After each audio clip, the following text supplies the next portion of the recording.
Good morning, everyone. Call to order this committee of the whole meeting for the Thompson-Nicola Regional District for Friday, April 21st. The TNRD acknowledges we connect with many First Nations communities throughout our vast regional district. And today we are located on the Tecumseh territory, situated within the unceded ancestral lands of the Secwepemc Nation. The TNRD appreciates the partnership that we have with Tecumseh and respect the territory and land on which we gather today. We have the minutes of the February 24th Committee of the Whole meeting. So moved. Director Stamer, thank you. Director Getz seconds. Are there any errors or omissions? Seeing and hearing none, including from Director Rain joining us from Internet Land. Good morning. On the motion, all those in favor? Opposed, if any? That is carried. We have a delegation from BC Wildfire Service and Ministry of Emergency Management and Climate Readiness. And to introduce these distinguished guests, I'm going to turn it over to our Manager of Community and Emergency Services, Mr. Skrepnik. The floor is yours, sir.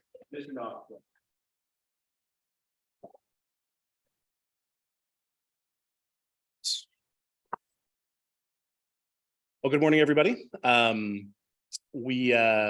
We've got a few guests joining us today, so I'll get to the introductions in a moment here. But just to give you a bit of a flavor for what we've got ahead this morning. Obviously, this committee of the whole meeting has a pretty decidedly emergency flavor to it, as well as the regional growth strategy later on. Part of the reason for that, and for the benefit particularly of the newer members of the board who joined us in the fall, is that previously the TNRD did have an Emergency Management and Protective Services Committee that met twice a year, and that was typically where we would kind of do seasonal briefings, things like that. That committee also did the initial vetting for some of our SAR grant applications, things like that. It's, along with a number of other of our committees, were collapsed last year. So the idea was that we would come into committee of the whole at least twice a year to kind of replace those seasonal briefings. I think it makes a lot more sense this way because the entire board gets to hear kind of directly the information instead of just the committee level. So that's what we're going to be doing today. So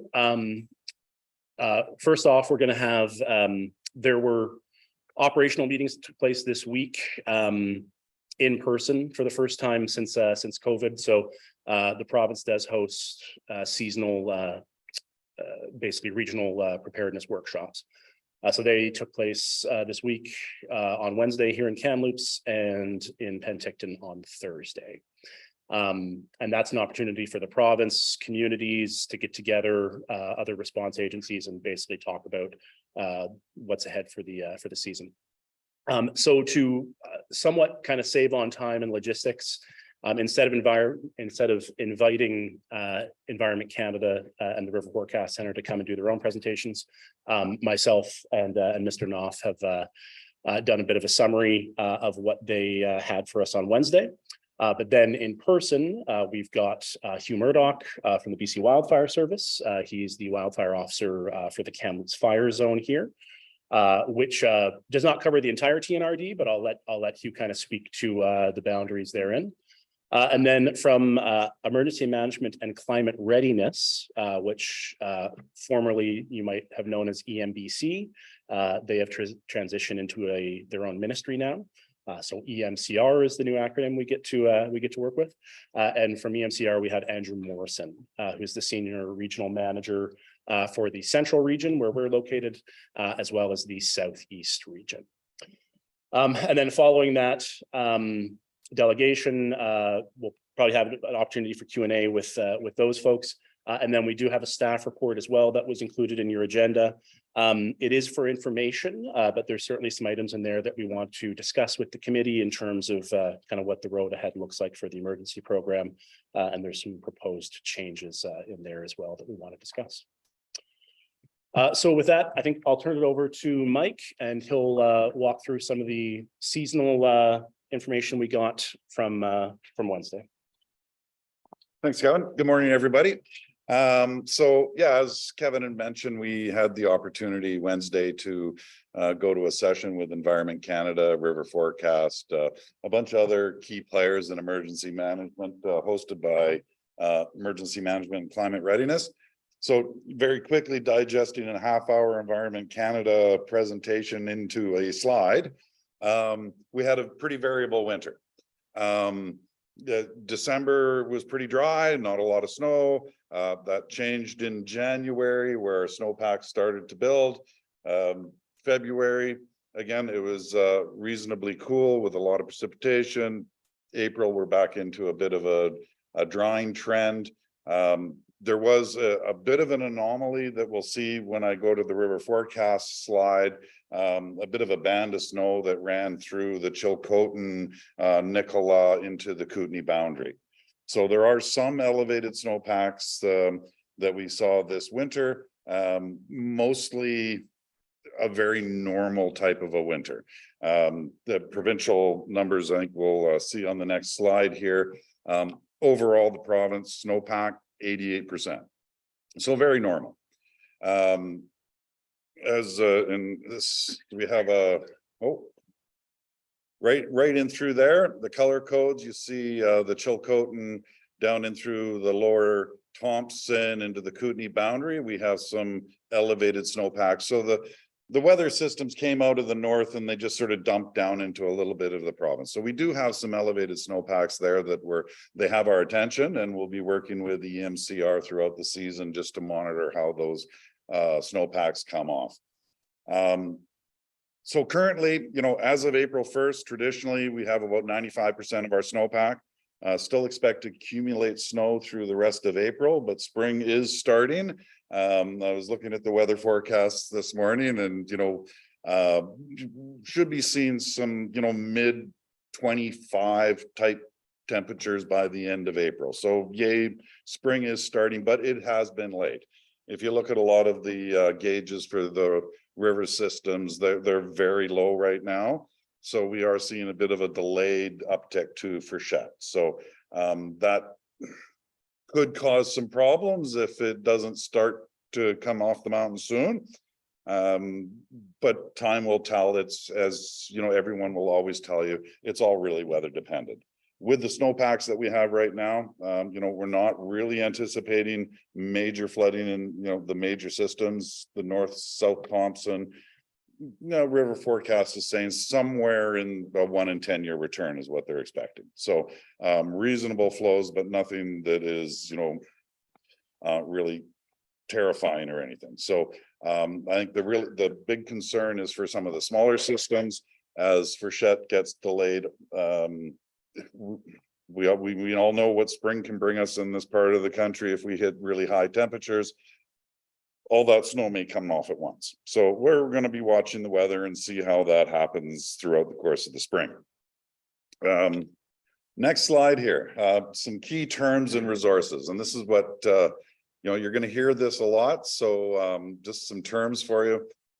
River Forecast Center, they issue flood advisories, flood watches, and flood warnings. So up on the screen, that's what they mean. A flood advisory is a 2 to 5 year return. The rivers are starting to rise. So it's a bit of an awareness.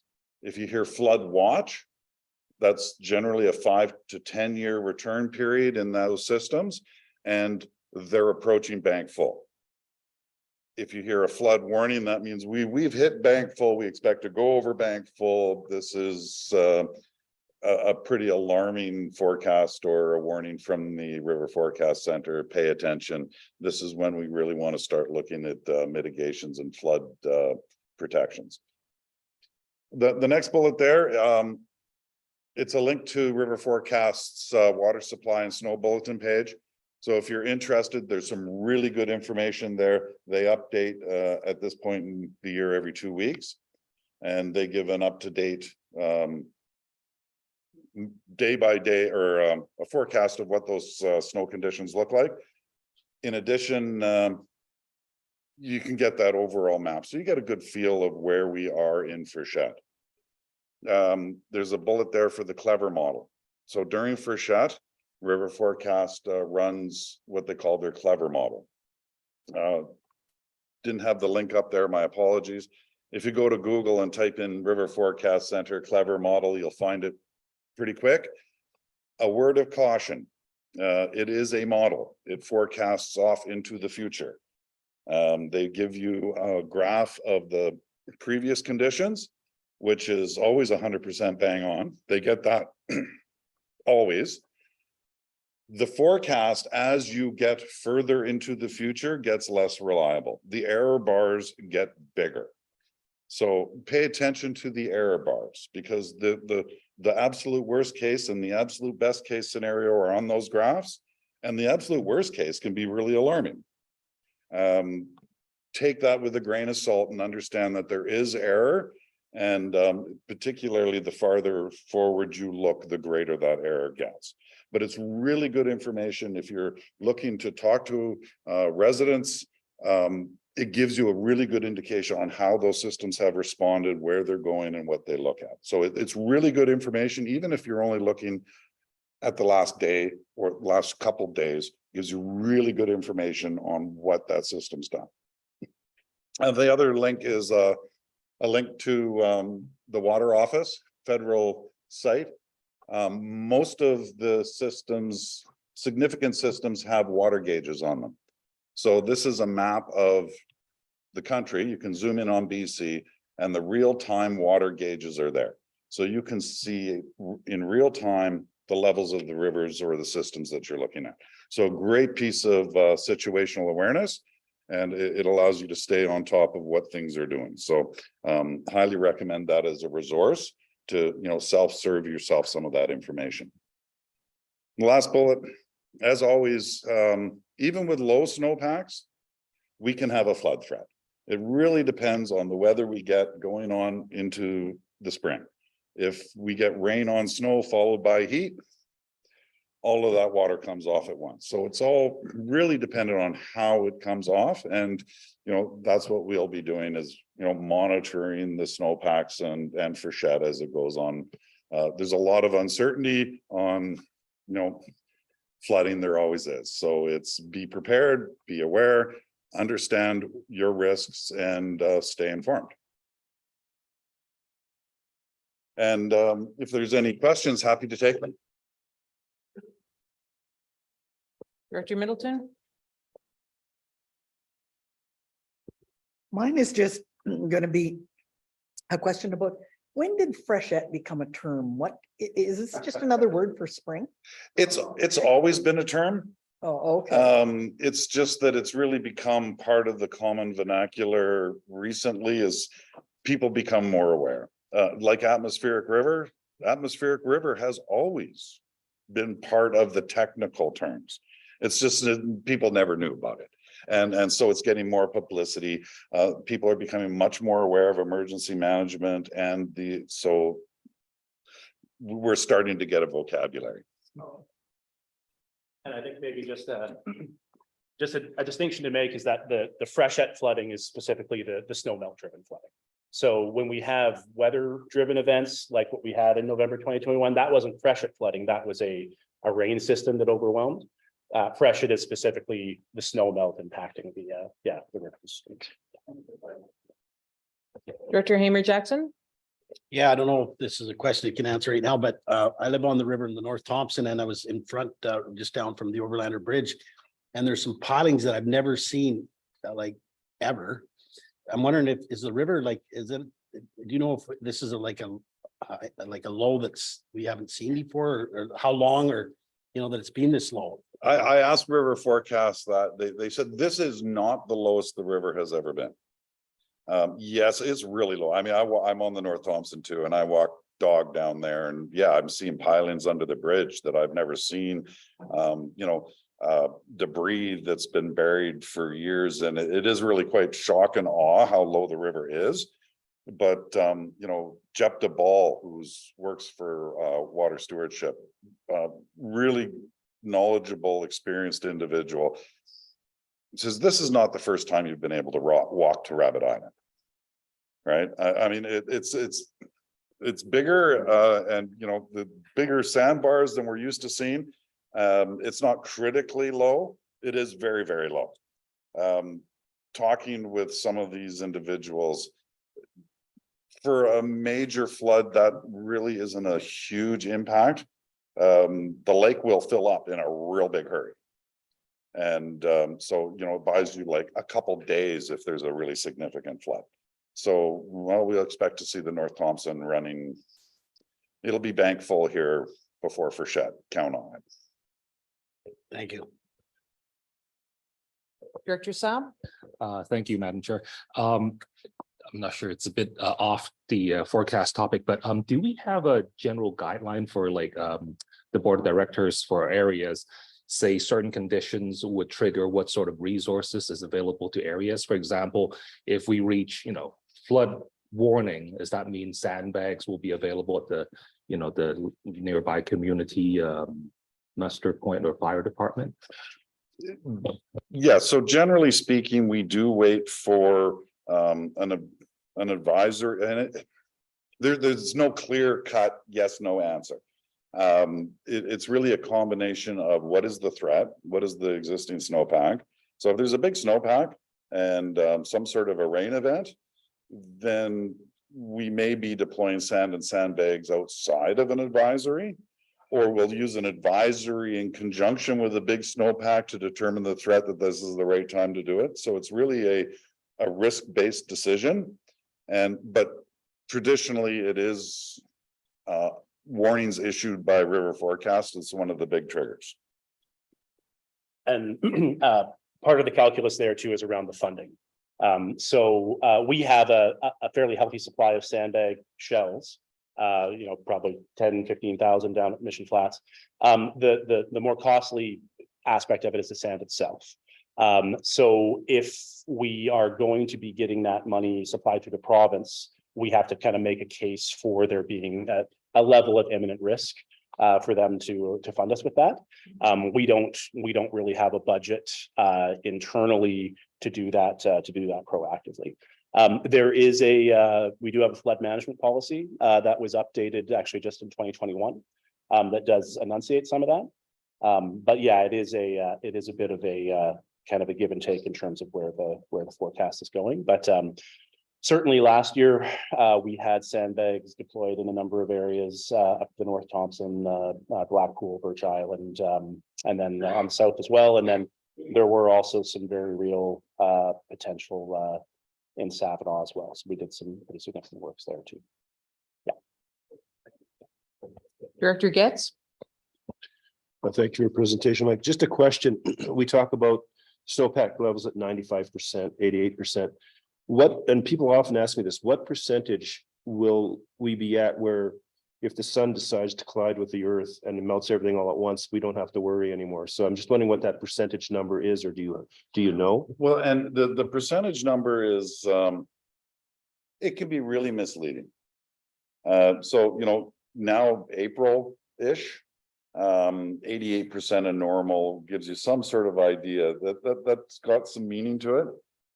But once we get way late into spring, if you expect to have no snow on the ground and you've got 2 centimeters, well, you've got, you know, several 100% of normal, but it's not really significant. So it's a number that gives you an idea of the overall conditions. If you go into the River Forecasts reports, they get much more granular and talk about percentiles.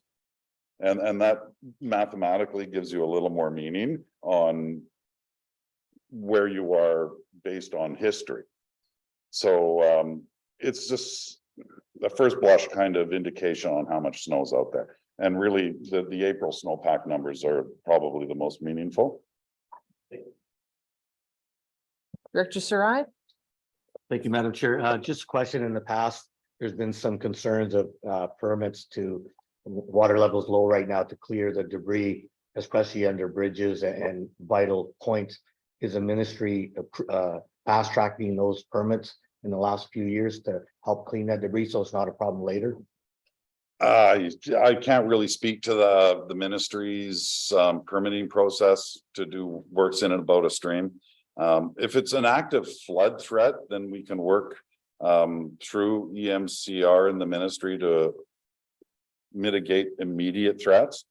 But, you know, historic woody debris in the systems is a real challenge. Well, first off, there's all sorts of regulations that go along with that. But second off, woody debris is actually a really good thing in creeks and streams. Because it provides habitat and, fishery values. So there's a balancing act. Logs in a stream are not necessarily a bad thing. When they jam up against bridges and stuff and start causing debris flow or jams, yeah, that becomes an issue.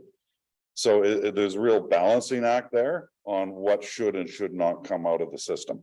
Certainly, we saw a lot of debris removal from the atmospheric river. The province stepped in and did a lot of stuff there, but that was very much focused on man-made debris. Woody debris is a whole nother challenge. Any other questions at this moment? Seeing none, on we go. Thank you.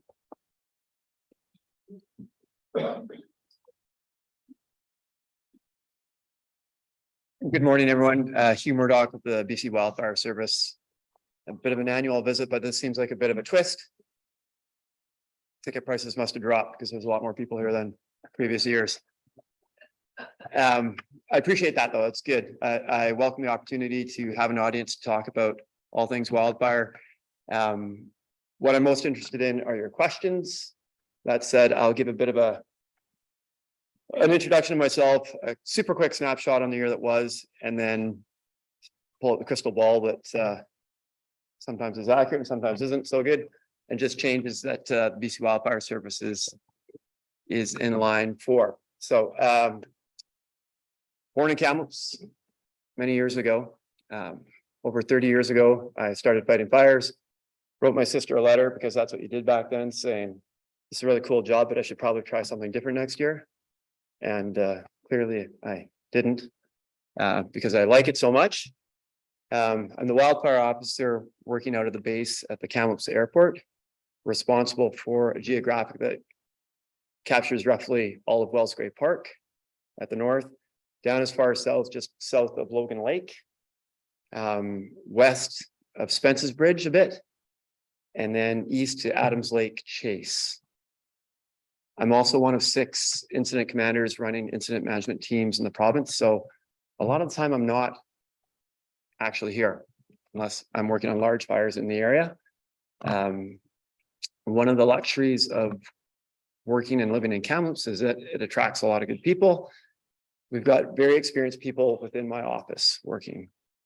There's 9 full-time staff. We have a 20-person unit crew and 7 initial attack crews that have bumped up from 3 people to 4 people per crew. They're provincial resources, but their first point of contact would be this that geographic that I just described to you. We forward attack crews into Clearwater, Ashcroft, Cache Creek on occasion, depending upon the hazard.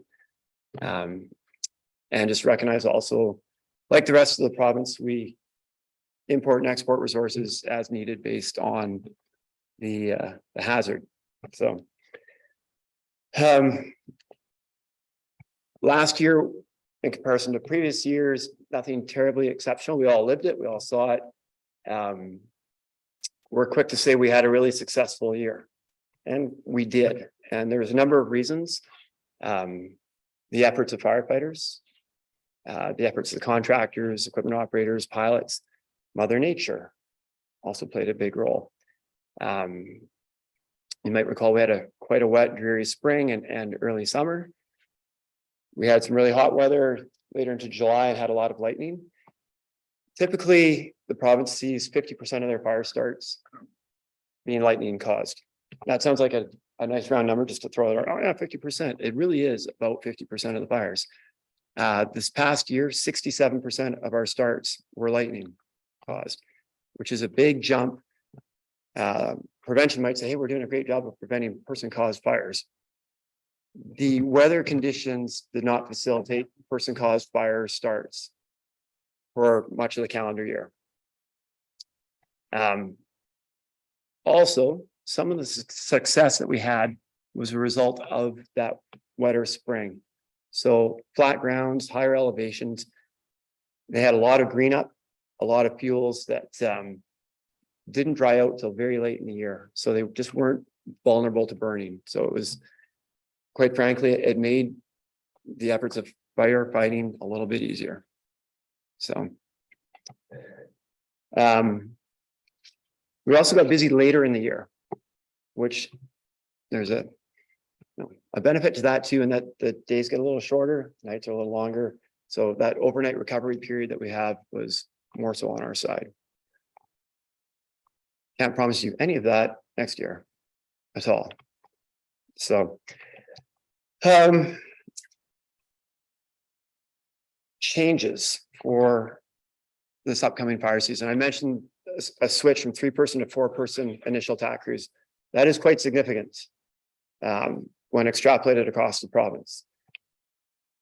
Above that are 20-person unit crews. Many are going to 22-person unit crews. The wildfire service has also created a lot of new full-time jobs and changed some jobs that were seasonal to full-time jobs. That's a most welcome investment from my perspective, and hopefully it's shared in the room. Growing pains have their challenges also. So take into account that we often have turnover within our organization and our crews. The retention challenges that I think we see in so many different work environments are very prevalent with seasonal work in wildfire suppression. It wasn't that long ago, I was heavily involved with provincial recruiting and running of new recruit boot camps. And we would have close to, almost 200 new recruits a year being hired in the province. The number crept up to 225, and it stayed in that area for a while. This year, in part because of that bump up from 3 to 4-person crews, 2 more people on the unit crews, and people being promoted upward, we will hire more than 400 new firefighters. Probably well over 400. That is quite significant from my perspective, and I think it will be for the public as well. That's 400 people new to their job, and 400 people that will often have supervision that is new to their job. I was out on a fire yesterday with crews, and as much as we train and simulate and converse about our work, absolutely nothing beats doing the work and just experiencing the reality of the challenges that can be placed on any fire. So that is something that we're quite cognizant of, and we'll be trying to support our crews more than ever with those new full-time positions being out, as I was yesterday on a relatively routine grass fire east of town. So please find comfort also in knowing that our crews, they do get a lot of training. We do recognize this. Not only are we provincial resources, but we get exported when there's not a need for our suppression efforts locally. Last year we sent crews to Oregon, to the Yukon, to Alberta. That's a real benefit, because if you're going to fires across the country, it must be for some pretty relevant work, some pretty challenging environments. So good learning opportunities there. But I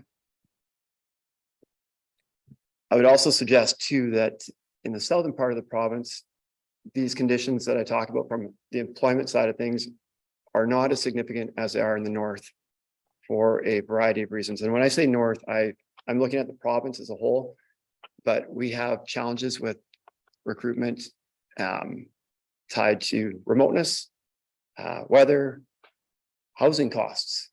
Who knew? Terrace, very, very expensive rent.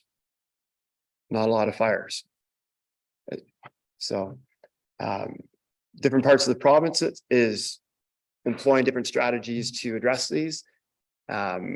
Within our fire center, which I guess I should mention too, is, well, I mentioned what I described earlier was the Kamloops fire zone. There's 6 zones. So there's Merritt, Penticton, Lillooet, Vernon, Kamloops. I think I got them all. Clearwater is part of the Kamloops zone. So there's the Kamloops zone, Vernon zone, Penticton, Merritt, Lillooet, 5. Sorry, I lied to myself. But up north, they may have challenges getting 20 people on a unit crew. Now, what I do applaud is a recognition that putting too many people that are too new to their job onto a crew is dangerous, and just working with your limitations. So yeah, I feel comfortable knowing that. I've often thought, as a parent now of kids that are close to 20, I can't imagine a new firefighter going home after the first day of work saying to their parents, like, "Yeah, I've met my crew. My crew leader is a first-year crew leader, and other person on the crew I met at boot camp too." We cannot do that.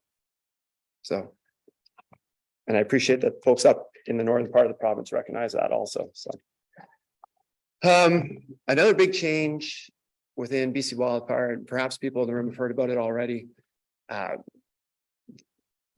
Killing you, aren't I? Structure protection. The structure protection associated with wildfire has been taken over from the Office of the Fire Commissioner and fallen under BC Wildfire.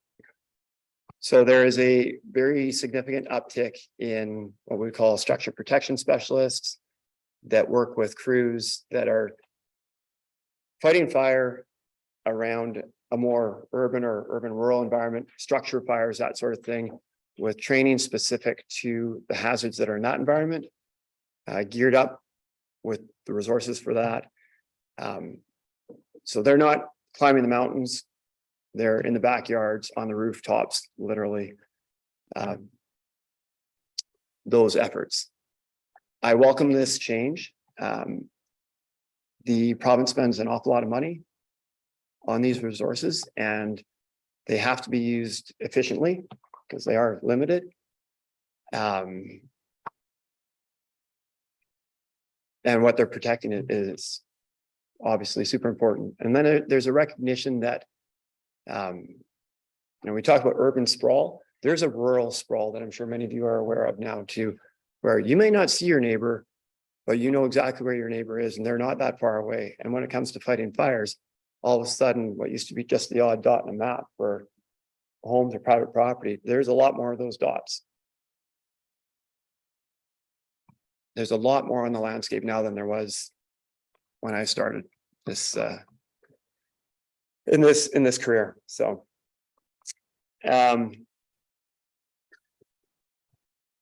structure protection trailers, type 2 trailers, type 1 trailers. There's more and more of those. I think there's over 40 type 2 trailers, maybe over 45 that the province has connections to, and don't quote me, but I believe 7 type 1 trailers as well. And those numbers are only growing. If there's questions about any of this too, I can take them at any time. So it's like, all right.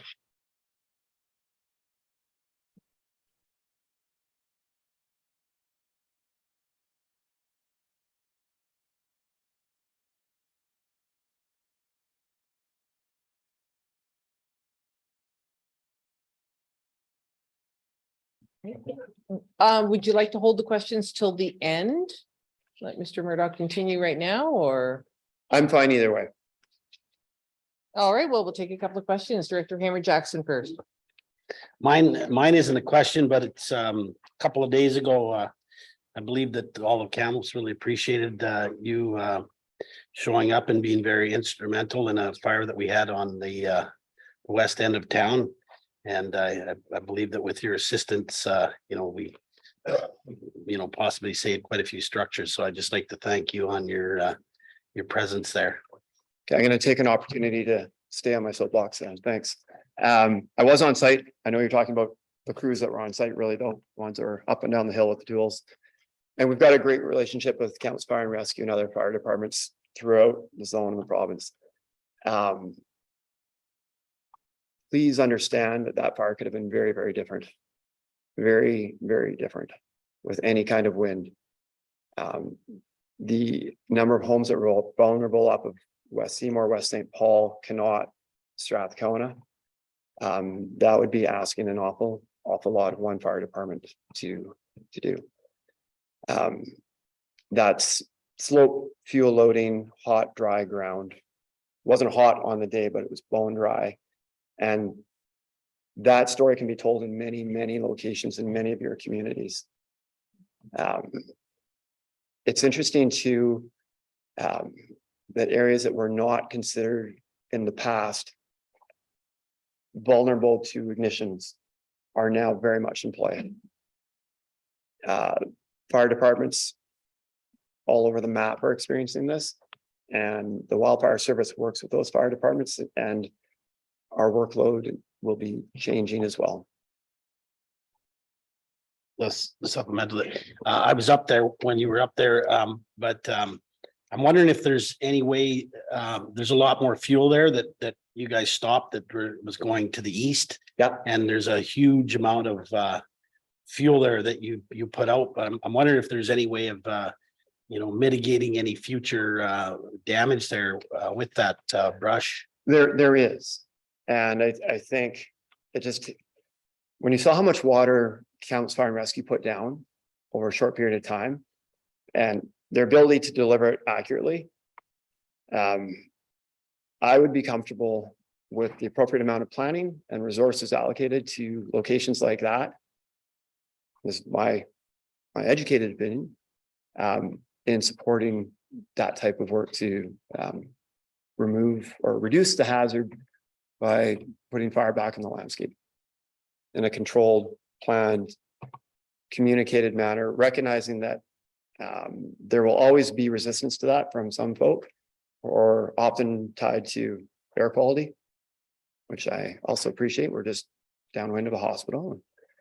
But that I think this is just an example of something that could be conversed about in all of your communities, probably to some degree. And I also appreciate that tax dollars are limited, and issues like health and drinking water are needed every single day. And yeah, fighting fire is not inexpensive. Just regarding the smoke issue, I found that the attitude towards smoke from controlled burns, the attitude changed to be much more positive after the 2017 and 2021 wildfire seasons, when people realized that a limited amount of smoke from a controlled burn was vastly preferable to a summer of heavy choking smoke that seemingly had no end in sight. Yeah, People were much more receptive to the idea of smoke from a controlled burn after that. what we have to worry about is people that think it's one or the other. We could get fire from the Pacific Northwest choking us out, or the Caribou choking us out. But I think people recognize too that the vulnerability that they have, and this fire, I think, has highlighted another new vulnerability. Just one more. Yeah, I'm sorry, supplement. And if that wind would have headed east, those houses would have been, there's on the east heading that way. The newspapers would have read differently. Director Sal? Thank you, Sharon. Sorry to put you on the spot with a direct question about resource level and funding for the coming season. And I don't want to speak for Director Blackwell, who isn't here today, Mayor of Clearwater. I know last summer he expressed concerns to the media that, initial attack crews had to be pulled out of Clearwater area in the North Thompson because of housing issues, rentals, or the lack thereof because of the pipeline. Do you see that same issue this year? So Merlin Blackwell and I have a good working relationship. I think a good relationship outside of work too. I respect his perspective. That story in Clearwater, again, can be told in many smaller communities. It's not just a housing issue in Clearwater. There are many factors, but housing is one of them. We do have a relationship with the Simpcw First Nation, who have operations up in Clearwater as well. And we've got an Indigenous initial attack crew contract with them. It's looking to be growing this year we're hopeful that they will join forces with Whispering Pines. to increase their capacity. I'd also like to point out that we did pre-position crews into Clearwater for weeks. We continue to support the parks in the area, Wells Gray Park especially, with an inordinate amount of efforts by our ground crews to be doing danger tree following and trail maintenance in the parks along River Road. I would suggest that Clearwater continues to benefit significantly from our efforts. And I would also suggest that well, there's been talk about, you'll get a fire in Clearwater and it gets a lot of attention. Why not this, that, or that? I'm more than comfortable with how we've responded to fires last year in Clearwater in the absence of those crews, or with the crews and resource officers being pre-positioned there. So I hope that answers your question. And supplement to that, actually, yeah, that was the second point I wanted to get your thoughts on Indigenous initial attack crews. So is that a strategy? My alternate director actually is the fire chief for Juchua, Ron Lampro, yeah. And yeah, is that a strategy that BC Wildfire is kind of in some areas where they could delegate the wildfire fighting capacities to the Indigenous? It's happening already. Okay. The Simp First Nation is one of a few examples. There are a very good example. There's a recognition that, and we have a great working relationship with Simp. I think very highly of Ron. What I like about working with them is that they want a much higher standard, and they recognize that there will be learning opportunities. So when we did an after action review last year on the fires that they responded to, and I think there was 14 fires, I believe, that in that area that they responded to, some solely on their own, some in assistance with our initial attack crews. They had 1 or 2 fires that they worked with our smoke jumping program. They want to do much better. And like anything, your first year leaves much room for improvement. As I mentioned with our first year firefighters that we're hiring, there will be room for improvement. With the Simp Indigenous initial attack crews, the best thing about them is their intention to do better and to work with us. And last year showed us where there were a lot of gaps, but the willingness of both parties to fill those gaps it makes it pretty easy to work with them. So now there's examples in, say, the Caribou. Canham Lake has a relationship with the local zone there. Alexis Creek. There's more and more, ask Ron how busy he is with taking calls from people he's never met across the province, to the point where wildfires had to say, okay, we need to standardize these relationships, because what was happening across the province is that there'd be a strategy in the Caribou, a strategy up Prince George, a strategy up the North Thompson, and they were really quite different. And if you took any one of those examples and said, I want to extrapolate this and make it grow with so many bands across the province, it wouldn't be the best strategy. So we're collecting our thoughts and our efforts and trying to come up with, I don't want to say a one size fits all, but more robust guidelines and expectations. Much like what we do with our contracting population, we've got standards for type 2 firefighting contract, type 3 firefighting contract. We don't want to have 25 different standards for 25 different First Nations. And it's my hope too, that this is where we differ a bit with Simp. They have a big interest in their land base, their cultural territory. Whereas I would say, you've got a lot of rain, you've got no risk of fire. You want to help us out in Ashcroft, or you've got a type 2 trailer. Why don't you take some of your firefighters? And just a weird example, but I fought fires in Dees Lake. Telegraph Creek. If you took 5 people, a type 2 trailer, and a fire engine up to Telegraph Creek, those people would come back richer mentally. It just broadens their horizon so much and makes them better firefighters and starts to pay off for your type 2 trailer. Keeps them interested in the game, decreases turnover, increases the ability of firefighters. So I really appreciate moving resources around, and I just have to try to convince them that there'll be more opportunity than they think to do that. Director Houghton. Thanks, Madam Chair. I just want to thank you. Last year, in that weekend of all that lightning, I knew at our farm south of town, up in the Edith Lake area and McLeod Lake, one day we would have a forest fire. And it's happened all around us. And on that one weekend, we had 2. We had one on a Friday afternoon, one on a Sunday morning. And thank God I've got neighbors that live up there that with good eyes that saw it early. And by the time I went from Rose Hill to Edith Lake, your crew was there in both days with the chopper and with the ground crew and had it out.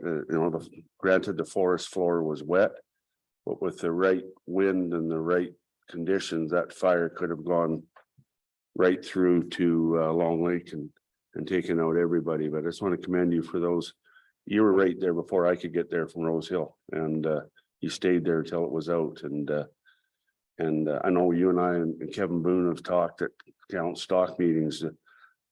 Important to work with your service and the landowners in the area, the forest tenure companies, the First Nations that know the land, and together cooperatively, I think we can get these fires under control. But I just wanted to thank you for last year. Yeah, thanks for that. And I think, 2021 made it abundantly clear to everybody that we all had a stake in the game and that we should all be working together. The SIMP, Indigenous Initial Attack Program, is just one example of that. The ranching community is another. The contract crew population. Yeah, its industry has been phenomenal to work with now. And we rely so heavily on their expertise with heavy equipment in the woods, the mapping, the understanding of topography and the value of the resources that are on those hillsides. So yeah, and well, that's a feel-good story. Like, we don't always win, but yeah, we try. Director Middleton, then I have Director Stamer, Director Getz, and then I think we'll get back to the presentation because we've got rather a lot to get through, and I can see there are going to be a lot more questions. If I could, just a quick question on training. 400 is a big number It's huge. of new recruits coming in. Do you use third-party services for training or do you share with some of the contractors that you use on a regular basis, employee training? And then I'm going to put the poaching word out there. Is there a model out there? Do you have problems losing your trained individuals to contractors, or do contractors have a problem losing trained individuals to BC Wildfire? It would be more the latter of contractors losing to us. They don't lose mid-season, which I think is important. To the training model, we do some online now. It's an after effect of COVID. We still bring in people we'll have provincial boot camps in Merritt and Prince George. So we'll bring people in there for the better part of a week, maybe it is a week. And then just a recognition that the training can't stop. You don't come to work and then, okay, you've got all the training now, we're just going to go out and, cut down trees for the range program or parks or whatever. there still has to be a lot of on-the-job training. Do we train? I don't think I've lost track of all your questions yet, but we do not put much effort at all into training of contractors. Because, as I mentioned, we have 400 people to train ourselves, but we also have so many specialty roles that have to be trained in. Our training program is one of the programs that got a big uplift in hiring. Partly because of the turnover, and partly because there's so many different specialty parts within wildfire. Yeah, and then, so now maybe I'm going to lose track. Oh, third-party training. To some degree, yes. Or we'll hire contractors to help with higher level training. Which in a way is good, partly because they're very good at it. And partly because if right now I'll have staff off at the new recruit boot camp training and the crew leader training and the wildfire assistant training, but there are also people delivering that training, which is a bit of a hole. And then recognize also that the province has a relationship across the country and we're nationally certified training, but there's national level training that takes place for higher level things. So like advanced fire behavior might be an example. So we'll send people to a training school in Hinton, Alberta for a week to get training, and they'll be there with people from across the country getting that training. Yeah. Director Stamer? Yeah, thanks very much, Madam Chair. Thanks, Hugh. Just a couple of ones, quick ones. I had a list and we've gone through quite a few of them. Specifically on that fire the other day that was in Kamloops. I noticed there wasn't any helicopter on that fire. Was there a reason why? Yeah, there was a reason why. Actually, there was a helicopter. It wasn't ours, and we don't know whose it was, interestingly.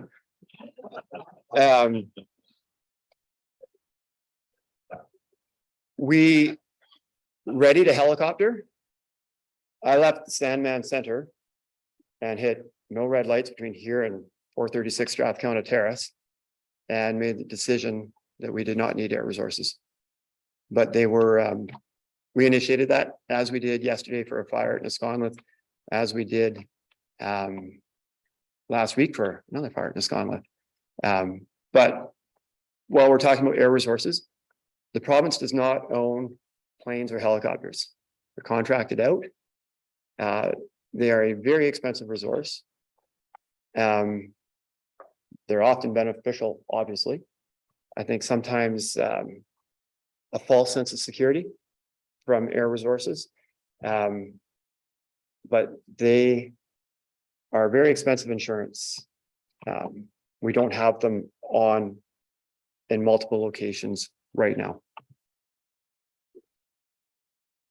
Thank you. And for my second question, and you mentioned structural firefighting changes, because I mean, I think we can all agree, and some of the members here weren't here back in 2021, but I mean, there wasn't a lot of transparency with the BC Wildfire Service after that fire. I mean, I was one of the ones that was specifically asking in July for. Sorry, which fire in 2021? Well, just like Monty Lake, but just specifically, you know, we specifically asked for year-round firefighters. The government responded in the spring of 2022, and then all information, we didn't get a real update last year from the BC Wildfire Service until today. So I'm very glad that you're here. But you mentioned about some structural firefighting changes. And again, back to transparency, after the 2021 Monty Lake fire, there was a Freedom of Information request for incident command logs, and they couldn't be found. So there was a lot of things that were going on at the time. And the reason I'm asking this question, and it's kind of a loaded question, and you know, recently the Supreme Court of Canada has fined a major licensee because of holdover brush fire that got away, and it was determined that the fire was human caused. So my question to you is, that ruling changed the BC wildfires backburning practices and activities, particularly in those urban and semi-urban areas? So just to be clear on the question, has a ruling tied to holdover landing? Yes, but it was caught, but it was Influence. determined that it was a human caused fire even at the initial point. So that's why the licensee was responsible for that fire. So And I'm it's- asking, does that carry in if somebody lights a backburn and he gets away? Is there going to be the same type of a scenario where there's liability because of that? I think it would make sense, and I think you might agree, as an elected person, that an answer to this type of question should come from a legal expert, not from an operations expert. That said, if somebody is burning and they are not in contravention of the Wildfire Act and their fire causes a fire, that is looked at quite differently than if they are in contravention. So I would suggest that I would think that is a very significant point to your question about holdover fires, and were they in fact in contravention or not might be the finer question to ask. If I may, the reason I'm asking the question is because the mayor has just asked about potential fire, fuel loads, fire mitigation and those kinds of things. So I'm just wondering, where does that work in some of the back burning practices in the past? How does that, as we move forward through this, how do we find maybe additional mechanical ways of getting rid of some of this fuel versus burning it off? So that's okay. why I'm asking the question, Okay, so especially in those high risk semi-urban areas, like you mentioned, that they're proliferated all Yeah. over. And we don't want to be in a situation, again, not using just Monty Lake as an example, So- where we lose that ability to stop that fire. and I think perhaps where my confusion rests is in the word backburning, which to me is a strategy in fighting wildfires on a large scale fire. What Mayor and I spoke about, I would never use the term backburning there. Backburning is to stop the spread of a large wildfire under extreme conditions. What we're talking about there is the term prescribed fire might be used, but you're also right that there are, other options for getting rid of fuel. Now, in that location, that topography could not be worked well with heavy equipment, as you're well aware. And as much as heavy equipment can go all sorts of places, you don't want it there. You don't want it above or below homes. And there's a dollars and cents to that. And there's no timber value on that hillside. So there will be more than just fire on the landscape to address these concerns for certain. And it could be, to what's planted. Cattle, goats. I spoke with somebody 2 days ago at that meeting about goats, and I can't remember whereabouts they were thinking about putting it at the moment, but. Yeah. And Director Getz. Well, I'll answer that question for you. It's merit. We've been using goats for 2 years and we plan on using them again this year. And they are in our high risk areas up sides of hills that are going to homes, and they're very successful. You get fertilizer out of them as well, and they work really well. They're cheap, and they eat every single thing that's on the ground, and they Noxious weeds as well. and the ground as well, and they actually pull it out by the roots. So you do have little grow back. So yeah, we have little four-legged furry fire friends that help us out, and they do a great job. So it's actually an area, it was not merit. But because it's somebody that's not using goats, that I suggest that they look into this. So we'll. And city accountants use them all. Sorry. All right, thank you very much. That seems to be it for questions right now. So please continue. I think that a lot of what I was going to speak about has been touched upon through the questions. Just a couple of things that I'd like to point out to you. Another change. Our wildfire app can be used to report fires. 152,000 uses or downloads of the app last year. One of the new additions to this is you can take a picture of your fire and say, this is what I'm looking at, and it's geo-referenced. And I appreciate that at night that might be a little bit tricky, except that it also says, I'm standing here and I'm looking there. And to us, that's quite useful. So it goes so far beyond the questions of color, smoke, is it as big as a house or a football field or whatever. So quite a useful app that gets the general public more engaged with us. A modernization of wildfire, and it's tough. Like, we are a very large organization, and we're in need of, and we've had a considerable, a very, very significant influx of money into our hiring, our training, to some degree, our infrastructure, also into our technology and our predictive services. Our drone program is growing. We're trying to get better at paying our partners using a vendor portal to have electronic billing, which to some folks is scary as hell, and to others it's like it's been a long time coming.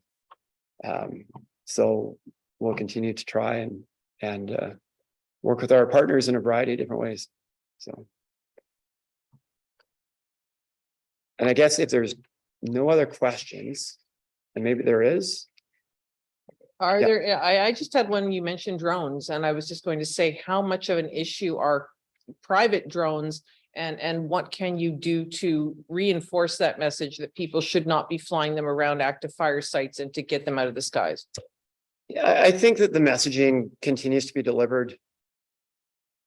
The messaging continues to be delivered through social media, our information teams, and the sale of drones. Like I own a drone. To be properly licensed, at some point, we have to accept the fact that if you have a drone and you're flying by a fire, you've chosen to do something that you know you should not do.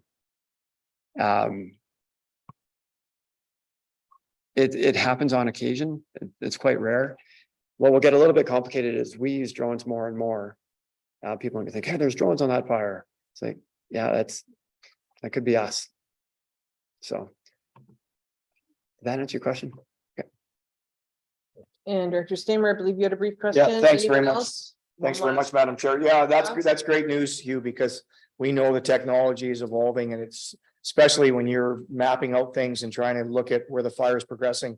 I can't imagine how much easier it is now in the last couple of years with the technology with drones, how much easier it is for you guys. Like I'm sure it's really changed the way that you're actually doing it. And I'm almost need to ask you to be able to go and see it for myself, because I'm sure it makes it so much easier than the way we used to do it in just 5-10 years ago. My quick question was, one of the concerns that we had out of the 2021 season, and you touched on it briefly, was the additional resources that are required for fighting fires, particularly with heavy equipment, also maybe other external resources, whether it's restaurants and things like that.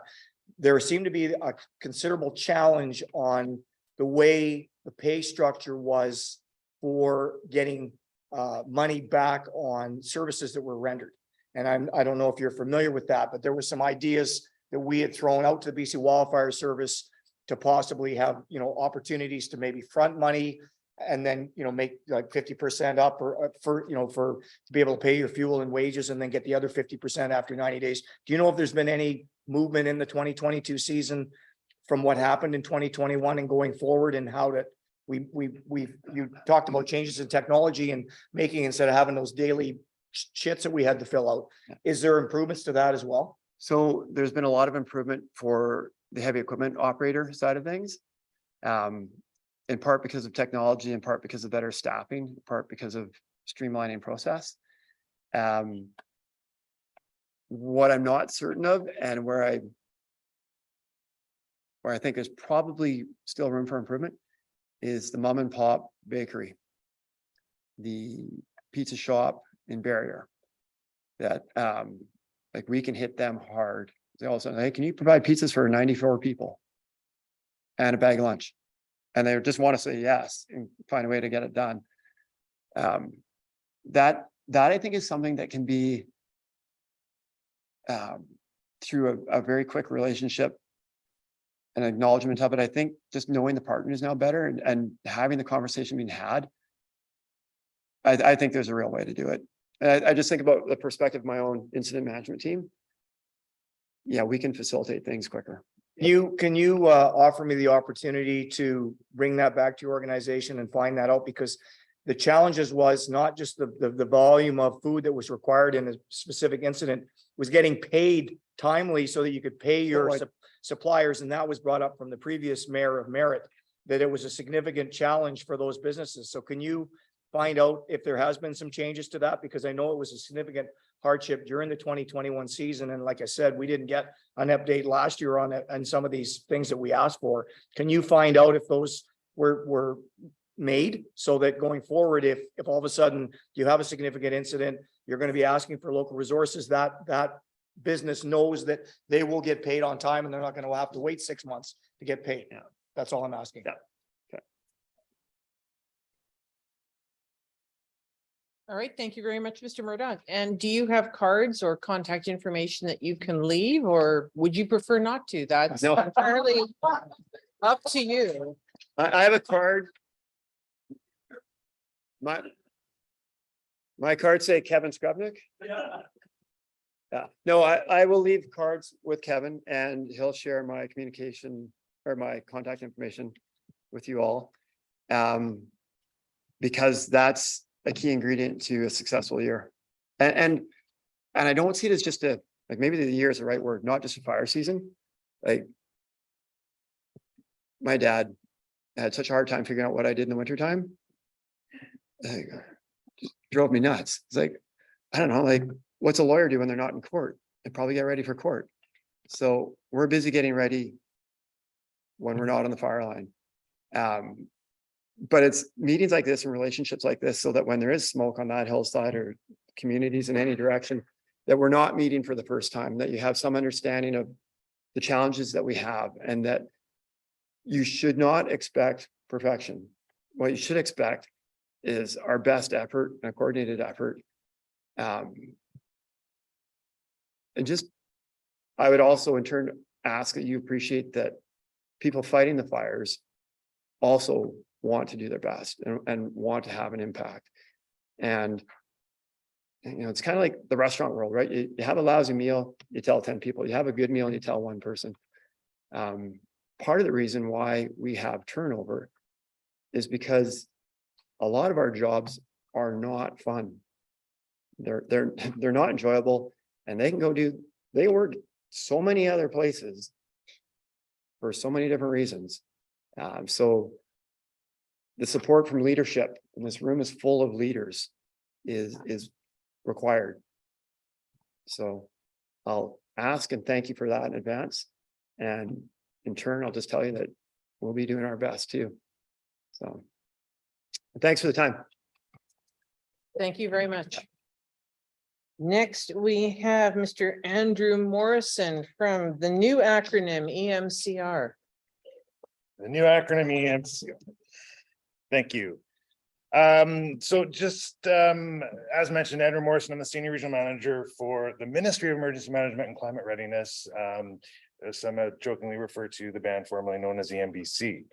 I am responsible for the Central and Southeast regions. I'll primarily talk about Central region and a bit of the organizational changes, but I do want to focus in quickly on sort of what we're doing to help communities prepare for and how we're trying to help coordinate with communities being prepared for the upcoming hazard seasons. And I did say seasons. So I am responsible in the Central region for a team of 12. We have 5 regional managers, increased support with the new ministry. I brought with me today Trevor Pratt, who is one of the regional managers here in Kamloops and supports largely the TNRD. Some of the communities in the TNRD are supported by different regional managers, but they do reach out and talk to your program staff regularly. I sort of overheard a comment that I just want to clarify right out of the gate. There was a question about, and I don't know if I'm going to accurately reflect it, but it was something around a level of when is the level of support available to a community. There is no, unlike the States or other countries in the world, our supports are not tied to states of local emergency. So our supports at varying levels throughout the response are available for eligible response costs throughout an event. It doesn't require state of local emergency. I could spend all day talking about that. So I'll leave that there, but just put the offer out that if the board would like, we do offer elected officials training. I think your emergency program does as well, but any supports needed there, we're happy to help. So with the new ministry, it's broken into, what is it, 6 different business areas now. We actually have an entire recovery section.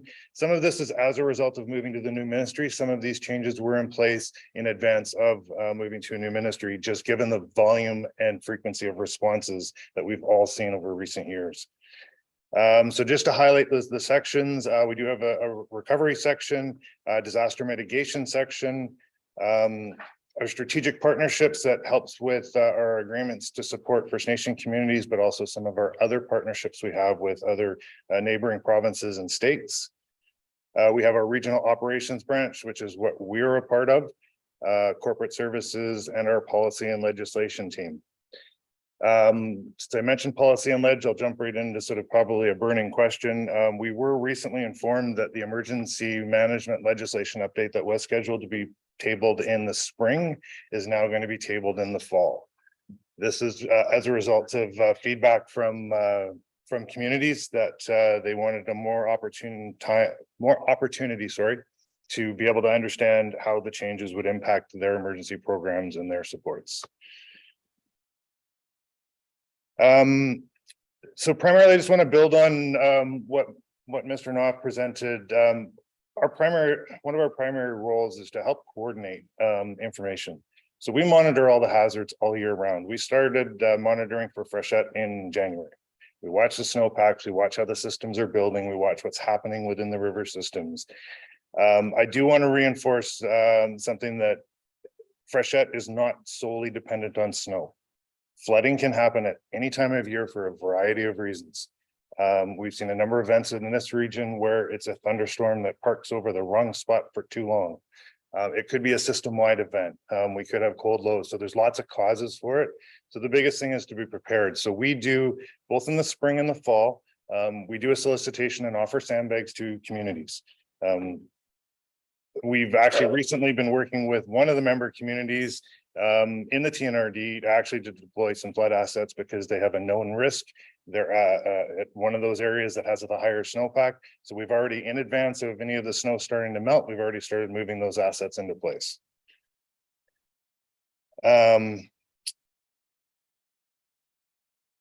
What we will be continuing to do, so as Kevin mentioned, we did have our seasonal hazard preparedness. That was the broad update from Environment Canada and River Forecast Center.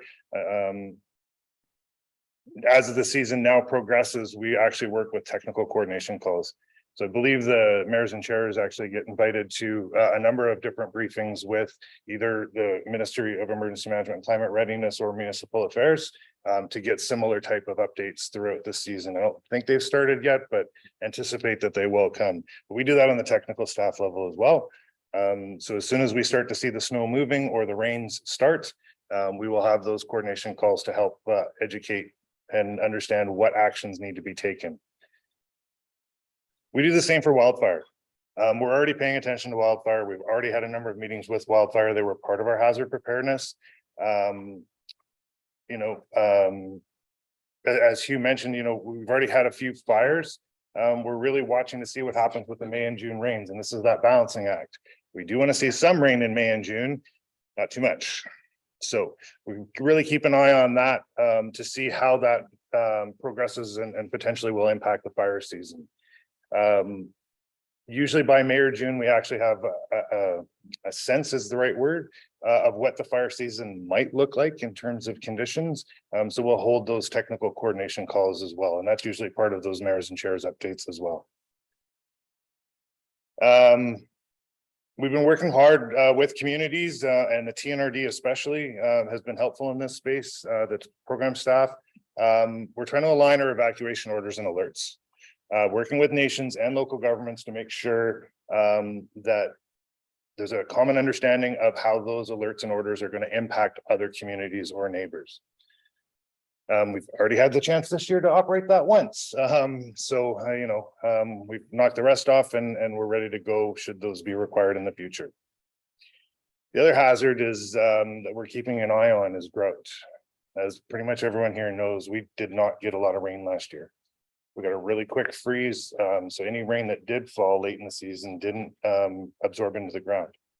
Our drought conditions were up there. I believe for most of this region, it was a level 3 or 4. So that's where adverse effects are possible. We haven't seen a lot of rain in March. I believe the report is from the Kamloops Airport Weather Station is that there was a trace amount or nil amount of rain in at the airport in March. So what that's causing us to do is look at what are we going to do for a water scarcity plan? How many communities have a water scarcity plan and how many need help with that? So we've engaged with contractor to help develop a water scarcity plan template to help support the community planning. We've engaged with, I know for sure the city of Kamloops already and a number of others in the region. I just can't remember everyone in the TNRD that's been engaged, but if you have not been, your staff will be provided that template to help work through that. The other big one for us is the what's now called BC emergency alerting. That's the broadcast intrusive alerting that actually goes across TV, radio, and through your cell phones, or a combination thereof. We've been working hard over the last number of months at refining our processes, trying to understand how we can do this more efficiently and quickly, understanding who the authorized issuers are from communities, so that we get the right information out at the right time. And our latest efforts are focused on training for local government and nation staff, so that the program staff, so they understand how the technical aspects of that has to be issued. Because there are limitations, you have to have the your geographic area defined, you're limited in your character text. So we want to make sure that when we need to do this, we can work through this as quickly as possible. I could go on for a long time, but I think I'll stop there. And if you're okay, Chair, I'll just open it up for questions. Thank you. First of all, well, I'm going to jump in. Okay, Director Sal, I've seen your hand. I'm going to jump in and ask what steps are being taken to consult with local governments regarding the to be introduced at a later date legislation about emergencies.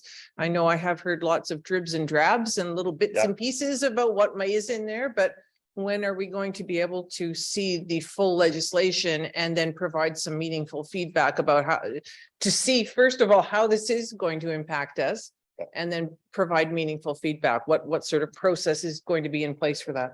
So the emergency management legislation went through the code development process. My understanding is that they've actually just recently finished the draft, and we'll be sharing it out through a number of venues, including UBCM for sure.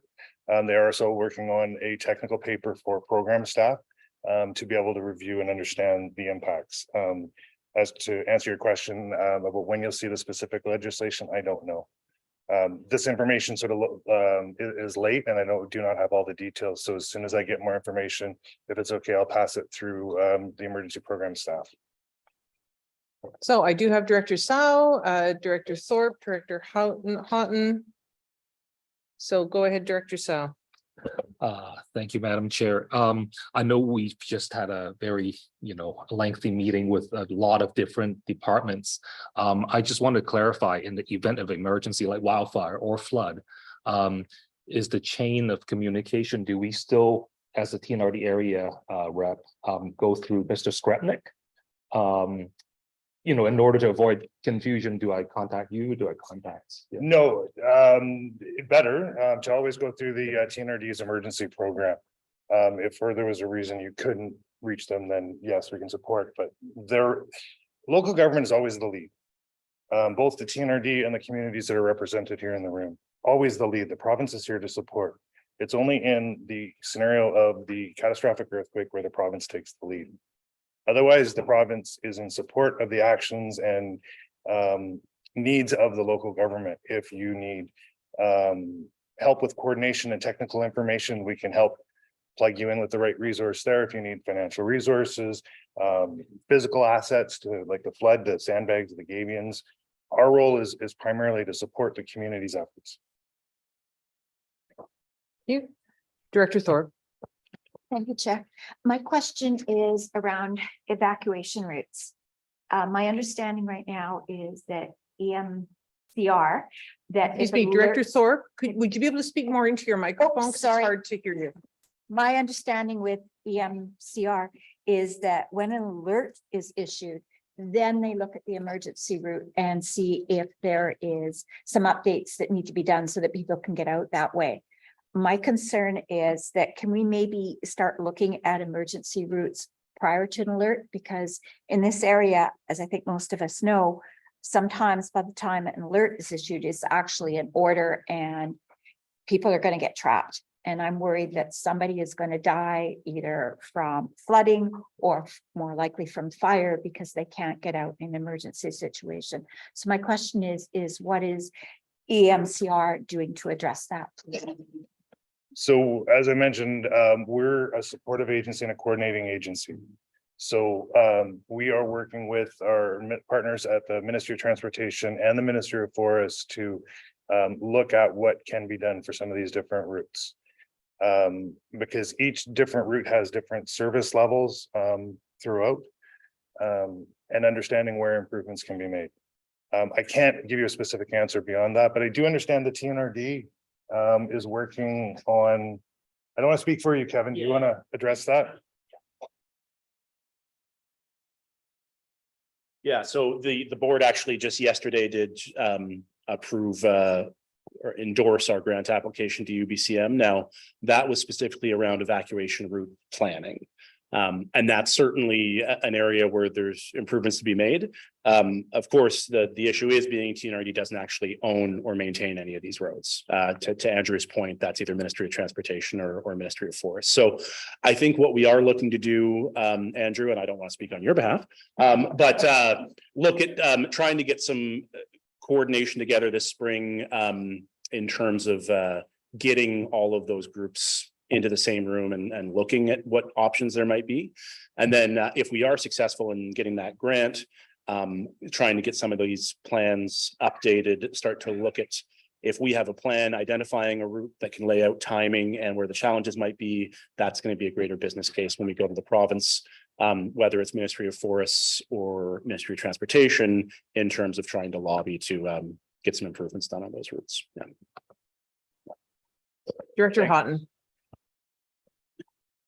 Probably a question for Kevin. On the way in this morning, I heard Colton Davies on the radio advertising our Void Alert program, and I know I've got it on my phone. Can you explain to the people here how it works when it's enacted and all that kind of stuff, Kevin? Sure. You want to take some of that too, or? Yeah. Oh, so I'll kind of start it off.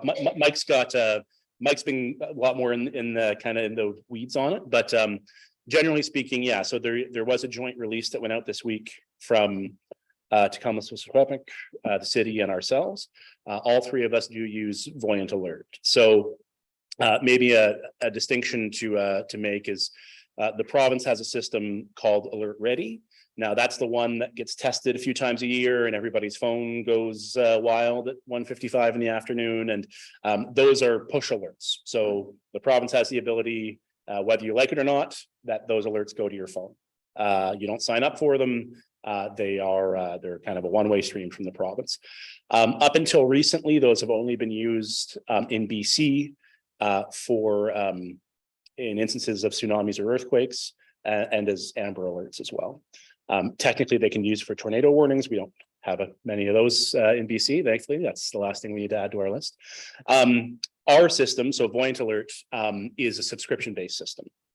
And individual local governments, First Nations authorities, it's a paid service that we procure, and then residents can sign up for it. So whereas the province's system is everybody gets it regardless, Voyant Alert is a subscription-based system.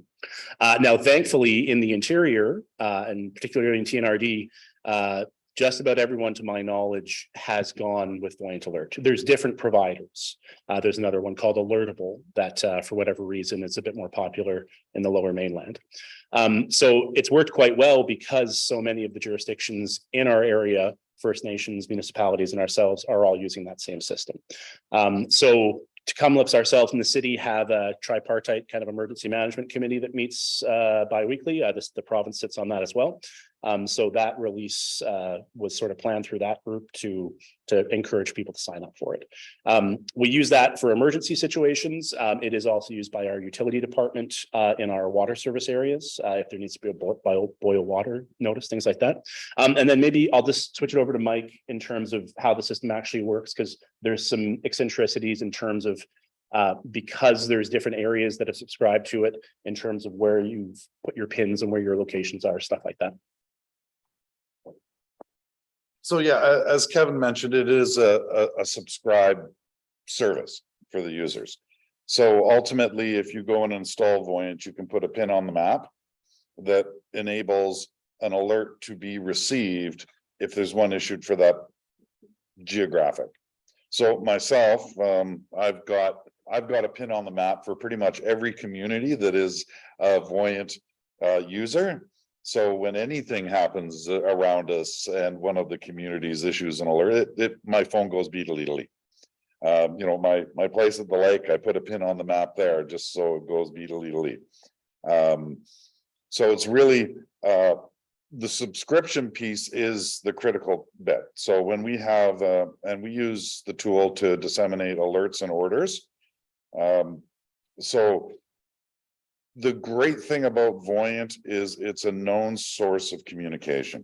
So I really encourage you to tell, you know, all your friends, family, and relations to sign up for it so that they can get the information too. Maybe not necessarily for their property, but maybe for mom and dad's property. So you know what's going on with mom and dad. You can subscribe for that service. And what we do is we draw, you know, a polygon around the area of interest, and individuals who have dropped a pin on the map in that area get the alert. There are going to be future enhancements to the product that will actually allow people who travel into an area to receive alerts. So Voyant Alert is in the process of modifying their philosophy on how they manage alerts. But really the key is that you need to sign up. And, you know, the request is to try to help us amplify that message with your contacts and friends and family so that we can get as many individuals subscribe to that as we can. Now, the challenge is we don't know who's signed up. So when I draw a polygon on the map to send out an alert, I can tell how many devices are going to get the alert. But I don't necessarily have the ability to equate that to residents. Currently, we have 19,000 devices that will receive an alert out of the 13,000 residents in the rural RD. So we don't know what that really looks like from a population base, right? So I've saturated the numbers. I've got about 20 pins on the map, so that counts for 20. So we don't know individuals, but it gives us a good idea of how broadly we're getting that message out. We've drawn a couple circles and you go, oh, look, nobody in that circle has signed up. So that is really useful information to us because, well, it tells us nobody's going to get that message. So we need to amplify our messages and other mechanisms. Plus it's free. It's actually, it's free for the users. It's free for the users. Yeah. It's not So free. for yourself, it's free. We pay a subscription service for it annually. And then, you know, we go to the province to try to, when we use it for emergency situations, we can get some reimbursement for the emergency use. Many communities have chosen to use this. I mean, like Kevin mentioned that, you know, boil water advisories go out on Voyant. Cache Creek is a perfect example where they use it for a lot of the municipal type events. If there's a water main break or some other instance, you know, we might see the car show on it or something. I mean, you can use it for community events too, if you want. So it's very versatile on what you choose as a governmental jurisdiction to amplify your messages through. No, we had a fire on the CP track in Ashcroft in May of 2021. And we had about 120 people signed up at that point, and people who were in the Mesa subdivision, which was potentially affected, began talking on social media about, oh, I got a Voyant alert. Other people, what was Voyant alert? And I think within 2 days, we went from 120 to 500 people signed up. So very useful. The other selling point I found that was very good for a lot of our residents, we have 37% of our residents are 65 and older. And you do not have to have a cell phone or a smartphone. You do not have to download an app. You can get an actual phone call on your landline phone of someone, a voice phoning you to tell you what the Voyant alert is for your area. That was very appealing to people who are not maybe as up on technology or don't have one of these magic devices. That was Yeah. a big selling point. And I've actually talked with some residents about that because it is actually very challenging to sign up for the alerts if you don't have a computer or a smartphone. So, you know, ultimately you need a 14-year-old that you're related to that can sign you up and then get your landline to ring. But yes, having it will do, and you can choose whether you want to get it via text message or a phone call or letting your landline ring. So it's very versatile. Director Getz. Just a couple of things to Director Thorpe. You were talking about the evacuation routes. And I look back at Merritt when we started at 10 o'clock, when the flooding started, we had 5 routes out, but by 2 o'clock we had 1. So pre-planning sometimes doesn't come into play on that. Fun fact, Voyant Alert is used for our ever popular hospital closures in our town almost constantly. So yeah, I can use it for that as well.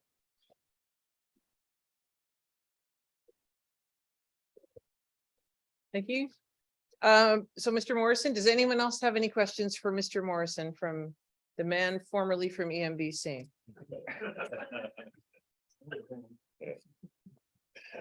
Just on the alerting, if I could add one little thing, with the BC emergency alerting, it is distinct and separate from the Voyant Alert. The Voyant Alert, as described, can be used for a lot more than just emergency alerts, but the BC alerting is for emergency alerts, and it does have an advantage that everyone needs to be aware of, and that is as our populations grow throughout the summer because of tourism and whatnot, like Kevin said, there's no subscription required. If you have a cell phone, if you're watching TV or the radio, listening to the radio, it goes off. So it is a great way when there is a life safety event or urgent information that needs to be passed to a very broad audience. It can be a very effective tool, but it is only one of the tools as described. So. And I'm also going to ask you if you're able to leave contact information. You are not allowed to use Mr. Murdoch's dodge of handing out Kevin Skrepnik's cards. I'm sorry, that's Can I use taken. Mike Knopf's? Sure, all right. Yeah, I will provide it. If it's okay, I'll provide it to Kevin and Mike, and they can pass it along as needed. Thank you very much for being here today. Thank you.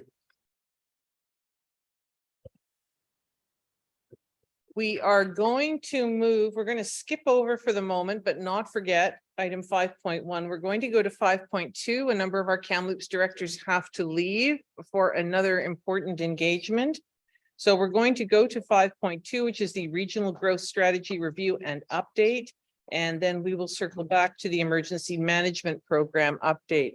So I will turn it over to the Manager of Planning, Mr. Kraus. Thank you, Madam Chair, and good morning, everyone. My name is Alex Kraus, for those who haven't met me yet, Manager of Planning Services. So it's nice to have a little break from the emergency talk and to discuss planning. I have about a dozen slides. It's gonna be about 15 minutes, but I think the discussion will be important. And I think this is a really important aspect of our planning services here. The Regional Growth Strategy is kind of our top document. So it's really important that we get a decision today. And so the purpose is really to secure a recommendation on whether or not to start a regional growth strategy update. So in October of 2021, the board directed staff to begin stakeholder consultation to gauge the level of interest in a potential change or potential review of the regional growth strategy. In January of last year, we sent out referrals, and then we reported back to the board almost a year ago today. And at that time, the board advanced the decision to this newly elected board for a decision. So it's really critical that we get a decision today and that recommendation move forward to the board one way or the other, whether or not to update the document or not. So what is an RGS? We love acronyms in planning, so it's a regional growth strategy. It is a kind of region-wide plan that is basically an agreement between member municipalities and rural areas. It's our highest level long-range plan. So it's above official community plans, above the zoning bylaw. It's really region-wide. It's coordinated at the regional district level, and it binds municipalities and electoral areas into a shared understanding. So there are actually 10 regional growth strategies in BC. There's about 28 regional districts, 10 of them have a regional growth strategy, we're one of them. We are the largest and most rural with a regional growth strategy. We also have, it's basically one of the broadest, shortest documents, which can have advantages. So it's the least regulatory, and I think that has some advantages. It's a tool to help manage cross-jurisdictional growth. It can be very specific, and I'll show a couple examples from other places in a moment. It can spell out where development goes, where the no-go zones are. It can be very, very specific and act as a contract between municipalities and rural areas. Ours is a lot more broad, and there's a reason for that.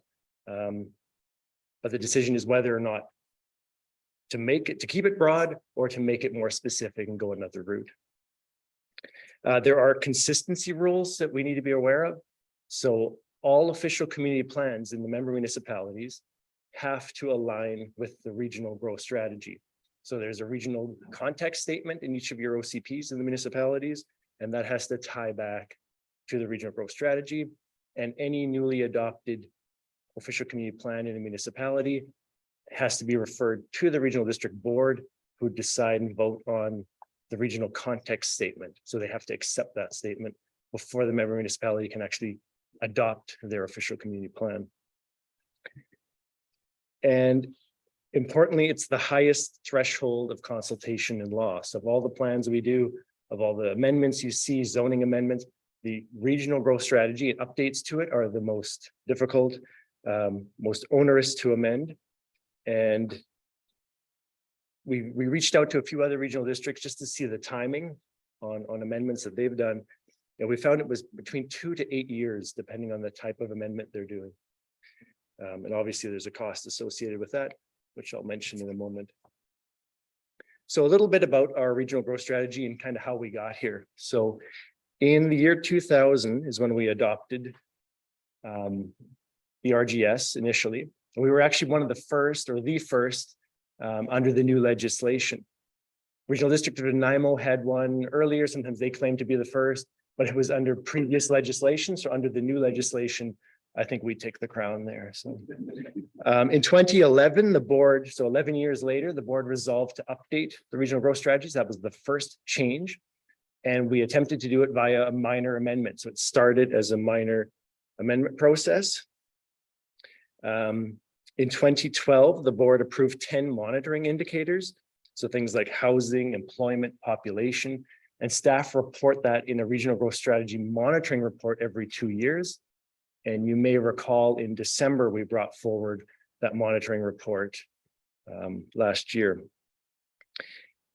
So in 2013 is when we adopted bylaw 2409, which was the amended original regional growth strategy. So it took almost 3 years. As I said, we started as a minor amendment, and at that time, one director voted against the change, and that kicked it then into a major amendment process. So even though we started as a minor, we thought it would be a relatively simple change. It does require unanimous vote by the board at first reading. If there isn't unanimous, then we're kicked into further consultation, and that takes more time and adds costs to the process. It's important to note that even if we intend to start minor, one slight change can jump that into another process. 2022, we sent letters to stakeholders on board direction, and we reported those findings back to the board, and that's when the decision was deferred until today. So at that time, we did send 69 letters, and it was to try to gauge appetite.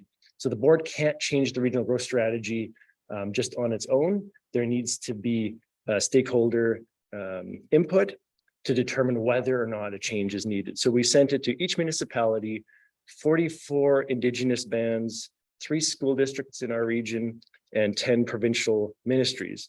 And again, we sought input and really tried to ask whether there was a need, or if any of those groups saw a need for an RGS update. Like I said, the board can't determine whether no review is needed without first reaching out to these groups. So that doesn't include public consultation. That would occur after an amendment process is triggered.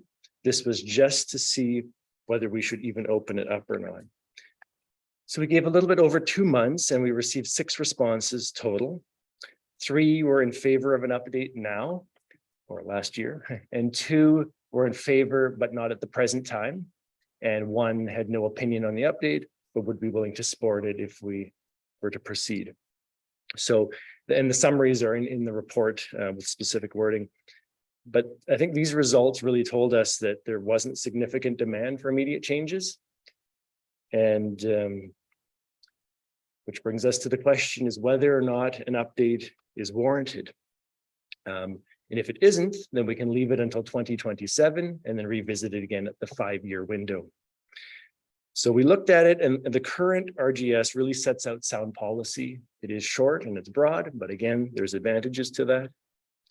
Some of the responses that we received, some of the input we received from directors included concerns about needing more prescriptive policies, potentially more regulation. So that's something that can certainly be considered. Lack of affordable housing came up. And I think that's important, and you can have policies in there describing it. But a regional growth strategy is not a regional housing plan. That is a different document.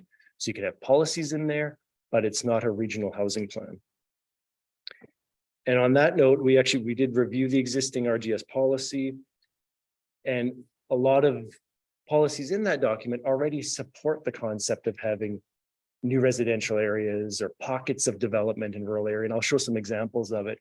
So if the concern is that the RGS is preventing rural development, we don't think that's the case. There's policy in there that already allows that. So we wouldn't have to make that change to support new development in certain pockets.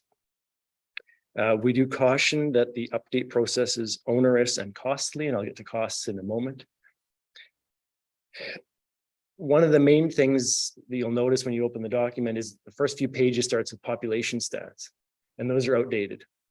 We would love to just go in and change those as staff, but that's considered a minor amendment. So we would have to kick in the whole minor amendment process, even just to change population stats, which shouldn't be a controversial item. It should be able, so we've actually lobbied the province and another regional district did as well, asking if there was a way to simplify it. So we can at least change the population without population stats without triggering this process. But to date, that's kind of fallen off the province's radar and other priorities, I guess. So yes, we'd like to change those, but we're not sure that it's worth doing the whole minor amendment process simply to change stats. We do report updated statistics every 2 years in our monitoring report. So it's not that we cover it there. So and that brings me to the last point on that is unless the board wishes to pursue strict or prescriptive content, then it's hard to justify an amendment process for simply a minor, is our opinion. And again, you might start minor, but it can escalate quickly to a major amendment. I wanted to pull out a couple of policy examples from the existing document. As I said, it would already enable consideration of residential development near established municipalities, provided certain criteria is met. It also allows the potential for future development in rural areas like residential, country residential type development, provided again that certain criteria is met, like ensuring provision of basic services, sewer and water, avoiding agricultural lands, so ALR lands. So this policy, if the board saw a need to have more pockets of rural development, you wouldn't need to change the RGS based on our wording currently. I want to give a few examples of other regional districts, RGS. I think we're the only one that doesn't have maps. So we just don't get to that level of detail that the other ones do. And the other RGSs that you'll find are very specific, very prescriptive. So most of them have either a growth containment boundary or rural protection areas. So they spell out areas where the RD can grow, where municipalities can grow to, and it becomes this essentially a contract to say you grow no further than this, and we won't grow any further than this. So very, very specific. If there's a change to that, that can trigger disputes. There's a dispute resolution mechanism. So by adding all these things, it makes it a lot more complicated. I think the regional TNRD didn't have that need in the past. There was always a good working relationship between rural areas and municipalities. And that's probably one of the reasons we never had specific mapping and down to that level of detail. Our RGS is 15 pages plus the title page, so it's the shortest. Comox Valley, for example, 150 pages. So it has level of detail that is like a contract between all of the parties. Others are 40 to 50 pages, but certainly ours is one of the smaller, simpler ones, which again can either be a good thing or a bad thing depending on how you want to look at it. From a staff perspective, we're fine with the size and the way it's at. But that brings us to the financial implications. So we spoke to some other regional districts who currently undertook a project or recently undertook a project. And what we found is that even a minor amendment gets close to $200,000, in some cases more. And they may start smaller, and again, it can escalate into a major from there. And that's mainly due to the high cost of the legally required consultation. This isn't a simple referral. It has to engage stakeholders, Indigenous bands, both in our regional district and outside, whose territory may, or traditional territory may enter into the TNRD boundary. So there's a high cost to that.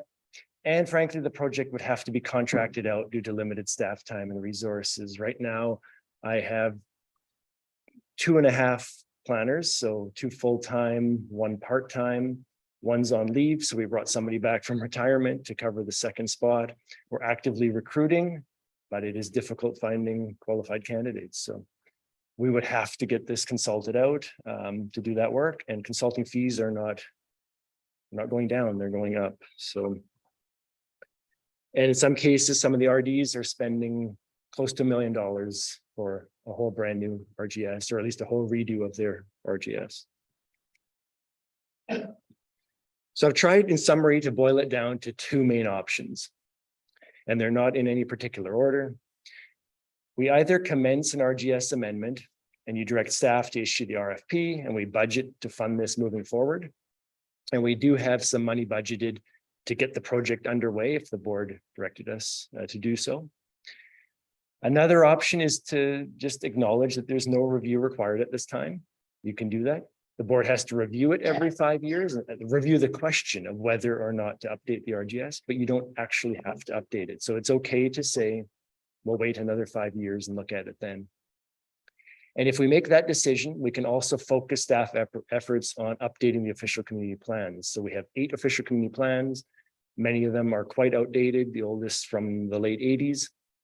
And around the Kamloops area, especially, some of them are outdated, and that's where we're seeing some of our highest growth. So it may be worthwhile. And staff in our report, we didn't come out with a strong recommendation one way or the other, because this really is a decision of the board, and it can go either way. And we would accept either. But I think if it's about allocating money, it would be more effective if we focus that effort on official community plans, taking a few of them around the Kamloops area, maybe consolidating them into one, and having an updated official community plan that ties to the regional growth strategy, rather than spending the money on the RGS and then coming back and still needing to update the OCPs at some point. And as I said, we might start minor, we might want to just change the stats, but minor can quickly escalate to major. And so we have to factor that in when you make your decision. So I will leave it at that and take questions and go from there. Thank you. Thank you very much for that presentation, Mr. Kraus. All right, I have directors Stamer, O'Reilly, Morris, and Sow already on the list. If you'd like to be added, please raise your hand. We'll start off with Director Stamer. Thank you, Madam Chair. Yeah, I agree with number 2, with the no review required at this time. Particularly with our municipality, we are in the midst of redoing our OCP, so that would be welcome help for that. And yeah, thanks so much for the great presentation. Director O'Reilly. Thank you, Madam Chair. Just on behalf of the city of Kamloops piece, wondering where fringe area policy falls under the regional growth strategy versus OCP that you're talking about. And obviously, I think we contribute a fair amount of money towards TNRD for the planning function of that. And when and how that policy would be looked at, would we start that on our side and approach TNRD, or would this fall under an RGS? I'm just trying to wrap my head around how that falls under the layers. Thank you. Yeah. So the fringe areas policy is a whole separate standalone policy that we have. So I would say it falls under the RGS, but it's not tied to the RGS. So at any point, the board can make change to the fringe areas policy. It was looked at, I think in 2012, we updated it a little bit, but certainly the board can make a motion to make an update to that document. But it doesn't need to go through an official amendment. no. It's a policy underneath. It's a that can separate be policy internal. and it can be amended relatively easily depending on agreement at the board level, but it doesn't kick into the minor or major. It's totally separate from that. Perfect. And many regional districts that, or I think most that have a regional growth strategy don't necessarily have a fringe areas policy. So that's a unique thing that we have here that works on that relationship between rural areas and municipalities. Okay, thank you. Director Morris? Thank you, Chair Roden. So my question is in part sparked by lack of knowledge. So I get to pay the newbie card here for a moment. The OCPs, what I'm wondering about is how flexible can we be over time with just the changes to OCPs as density, for example, changes in certain parts of more of the rural properties. So that question, can we use that tool to make changes, to adapt to change that is happening in particular, for example, Area P? And then the second thing is, do you, from your perspective with the current document, which we may defer reviewing again for a few years, do you see any glaring gaps right now that really need to be addressed? Those would be my two core questions. So on the first question regarding the official community plans, yes, that's really where we can set out that policy. Zoning. In the past, there's been some discussion about changing zoning parcel area, things like that. That can't happen unless our official community plans support that. So really the first change is to look at our official community plans. And that's where you would spell out, for example, pockets of rural development where maybe we can get services in, or there's a potential for services. You would spell all of that out with community consultation, because that's where we would be reaching out heavily with the community. And then we can make changes if needed to the zoning bylaw, which would tie to those plans. And we can be quite flexible. A few years ago, we did the North Thompson official community plan, where we collapsed essentially 3 older plans into one document covering A, B, and O. And that document has been really successful. We were able to have kind of broader policies and then develop areas of settlement areas where we can want to direct growth. So we can really fine tune our policies through the official community plans. On the second point, do we see major gaps?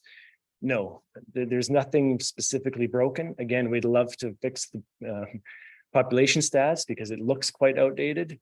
And if we could just make that change in-house, we'd love to do that. But other than that, the policies are sound. Thank you, Director Sao. Thank you, Madam Chair. My question is two-parter related to the regional district feedback from the other regional districts. One is I understand you had sought out their feedback from other regional districts. Was there anybody who outright said they regretted it doing one? And second part is I understand $500,000, and I think what Director Stamer and I think I got the feeling from this room is that it's almost common sense for us not to do it at this time. But has there been any feedback from other regional district where there has been a return on investment on spending $500,000 that they said actually it highlighted something that we saved money on later down the road? So Yeah, so nobody identified saving money. But in some cases, it all depends on the regional district. So some regional districts have a regional growth strategy because it was mandated by the province. For lack of a better term, they didn't get along well enough, and it was a requirement that this contract be put in place so that they get along. So changes there and disputes are kind of baked into their issues that they're having. I don't think they regret making changes. They regret sometimes how long it takes. Many of them didn't think it would take 4 to 6 years. But others are quite happy making these updates. So in some regional districts, for example, they fund there's a separate tax line for regional growth strategy, and they employ staff that only do regional growth strategy, and they're reaching out constantly with municipalities and working to refine the relationship. Fraser Valley is doing a brand new one right now, but they're also undergoing tremendous growth to the Fraser Valley, and the municipalities like Abbotsford have been pushing, saying, we need a plan for this. So in that case, yes, it's costly, yes, it's difficult, but they wanted it and their municipalities were screaming for it. So it made sense. So ours is a bit unique. If you look at our neighbors, Caribou Regional District, they don't have a regional growth strategy. Columbia Shuswap Regional District doesn't have a regional growth strategy. So you can also function as a regional district without one. But in terms of good planning, it's best to have one.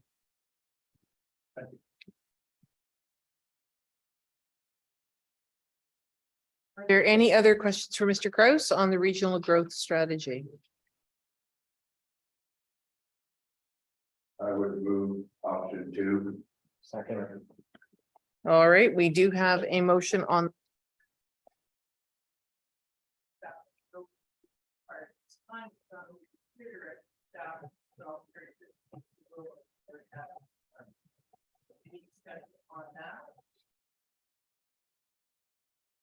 Let's turn the mic on. I'll say that. No, I won't say that all again. So we do have a motion on the floor. Does anyone have anything to say to the motion, which is that no review is required at this time?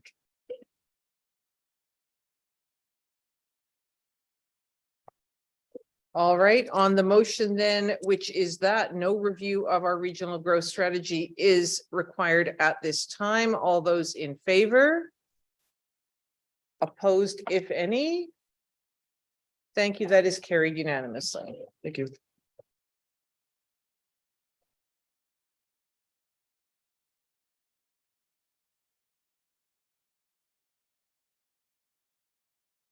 I understand that a number of our Kamloops directors are going to take, or some people are going to take this opportunity to leave because they have other engagements. So we'll just give them a moment. If anyone needs to get a coffee or use the powder room, this is your chance.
down roads, that is a challenge where the roads that we use for our planning don't belong to us. They are all either Ministry of Transportation or Forest Service roads that belong to the Ministry of Forests. Broadly speaking, environment. So if we do have a environmental issue, hazmat, spill, things like that, whether that be from rail or train, Ministry of Environment is taking the lead on it. But again, we're the ones sort of trying to manage the consequences. Water and septic systems, unless they're a TNRD system. And this one can get a little tricky. And I know Director Sal was navigating some of this in the cold snap prior to Christmas, where you've got a lot of private water systems that we really have no responsibility for. But nonetheless, it's our residents impacted if those systems are compromised, whether it's due to cold temperatures or other factors. Policing, and then as well as health services are all kind of outside of our scope. So what is lying ahead, I think I'd probably put into three categories. So, and we kind of heard about it from Mr. Kraus earlier, and I think you're all quite aware, we are seeing a demographic shift, a lot more people moving into rural areas, often coming from urban centers and bringing kind of those urban expectations with them in terms of what services to expect from the local government. And then, more directly, from the wildfire perspective, that does also mean you'll often hear the word interface discussed, and interface fire. That's the wildland urban interface. So essentially those areas where you've got the forest and fuels intermingling with residences. Those areas are growing as well. That's where a lot of these people are moving into, is the interface, which is then presenting a greater risk in terms of the fire threat. New legislation. So as Mr. Morrison from ENBC alluded to, there is a really major overhaul going on right now of the province's what is currently referred to as the Emergency Program Act. That was started in 2019. Obviously, a lot has occurred between now and 2019 that has somewhat derailed that process. There was an intention for them to introduce it this spring. The legislature is only sitting until May 11th. And to be frank, we were quite apprehensive that this, and as Chair Roden mentioned, local governments at this point have not yet seen a single draft of the legislation. So these are important changes and they need to be made, but from a staff perspective, we're certainly happy to hear that it is being delayed to the fall. Given how much effort and time has already gone into it, we want to see it done properly. And if that takes a little bit more time, so be it. And a factor to that is there is the overriding legislation, which our understanding will be the Emergency and Disaster Management Act, or EDMA, will be what it's referred to once it's introduced. There's the legislation at a high level, but then there is also a specific regulation relating to emergency or to local authority emergency management. So we've sort of heard an analogy a few times that the legislation itself is sort of going to be like the foundation, and then the regulation will be the structure built upon it. But regardless, we are happy to hear that that is going to be pushed back a bit, and we hope to see some more fulsome engagement because frankly, there hasn't been a whole lot up to this point. Given that a lot did occur in 2019, when the timeline for this looked very different, but our understanding is that what is coming in the act is going to look quite a bit different. And broadly speaking, while we haven't seen the actual wording yet, the sense we are getting from the province is that this is going to be a fairly major overhaul, and there's likely going to be a lot more requirements of local government in terms of what we need to be doing, a lot more responsibilities, and a lot more rigor as well in terms of what needs to be in our emergency management plans, requirements around coordination and collaboration with First Nations and things like that. And then just in terms of the new challenges ahead of us. So we look at climate change, and obviously this is a region that has probably felt it more than just about anywhere in the province. Cascading events, so you look at the 2021 fire season, followed by the atmospheric river event in the fall. Obviously the fire season wasn't a cause and effect thing that led to the atmospheric river, but certainly the areas most impacted by the atmospheric river flooding were areas that had seen very intense burning from the fires previously. So you've got these events that are now connecting, and then following the atmospheric river, we see mudslides in a number of areas as well, compounding between the loss of vegetation from the fire and then just the general instability of a lot of the terrain. So we've got these events cascading, one leads to another, leads to another. Whereas in the past, in this neck of the woods, we were largely kind of floods and fires. We had a fairly finite season, let's say from May to October was our concern. It's more and more of a year-round consideration. So as I said, a lot more requirements and responsibilities likely coming with the new legislation from the province. It's going to be a challenge not only for local authorities, but for First Nations as well in terms of meeting that. What we've heard from the province is that it will be a bit of a stepped approach where we'll get the tools kind of at the front end, and the hard and fast requirements that we'll need to be meeting will be more so later on once the regulations have been more fully fleshed out. And there's also going to be some new mechanisms for regional coordination coming with that legislation, and we'll talk about that more in a bit. So a lot of what I'm going to kind of touch on and what you'll find in the not recommendations, but proposals for what we want to do are kind of talking about where our weaknesses are right now. So I wanted to first though talk about where the strengths are. So I'll say, and it's not I don't take any responsibility for this, but I would argue we probably have the most mature and experienced DOC in the province. And I think that's really because of the staff we have at TNRD that have, gone through 2017, 2021. And not only kind of have that lived experience, but, have, understood the lessons and understand where the issues are. And I think an area where we're quite lucky is that often when you have a catastrophic event in a small community, and I think Director Getz can probably speak to this all too well, as you will see a lot of staff attrition afterwards. People have, gone through the vicarious trauma of the event. They've been personally impacted as well. Thankfully, we haven't seen that at TNRD. Obviously, we are, for the most part, somewhat arm's length from what's happening out in the field, depending on where it is. And thankfully, we haven't seen that kind of exodus of staff after the last few main events. A lot of subject matter expertise too. So not only having gone through that, but with Mr. Knopf having joined us, Mike comes with 15 years of experience from EMBC, likely the longest tenured regional emergency manager the province had. So having that experience, myself coming from 10 years at the BC Wildfire Service as well. So from a staff perspective, we have a very robust program. And certainly the corporate leadership and support that we've gotten from Scott and from our leadership team, as well as from the board, has been quite key. I won't get into specifics, but there's certainly other regional districts where it's not as a harmonious relationship between staff and the board around emergency management, and we've certainly seen the pitfalls of that elsewhere. So where we want to try to make some improvements here. So our bylaws and policies to a degree are quite out of date. They're not really aligned with what the reality is currently. So we need to make some decisions around what our capacity is going to be and what the investments need to look like in terms of continuing to deliver this service, both for the 10 electoral areas, which we're legally mandated to do, but also for the municipalities. And the current state of the program, and I'll speak to it a little bit more specifically when we look at the bylaws, just even ignoring the fact that there's new legislation coming, we aren't meeting what we're currently required to do from the existing Emergency Program Act.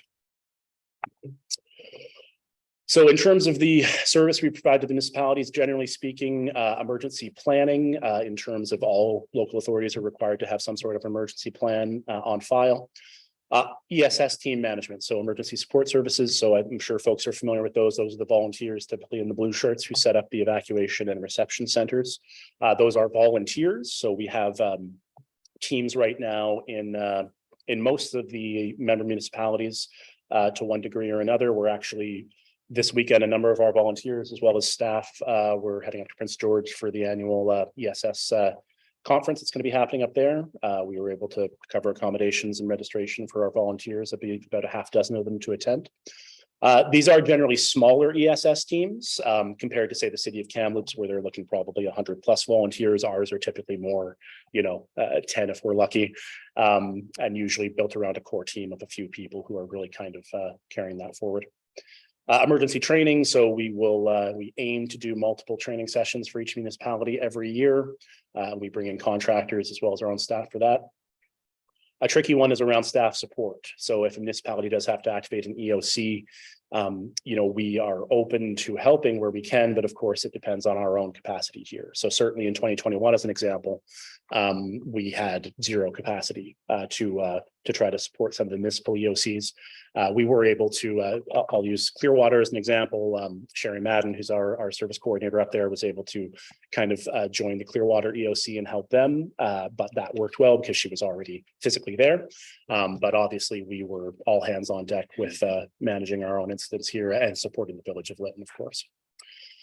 And the program is not well understood really from jurisdiction to jurisdiction. And, that is partly due to staff turnover, both at TNRD and at the municipalities, but also the fact that there really is no actual written agreement as to what the roles and responsibilities of the program are. As part of the service establishment, the TNRD passed a bylaw. As each municipality joined, they passed their own bylaws individually to join the program, but it's not really enunciated anywhere who actually does what. And that can get really confusing in the midst of an emergency. There's varying expectations. Some municipalities think that TNRD is going to come in and take over the show and run the whole operation.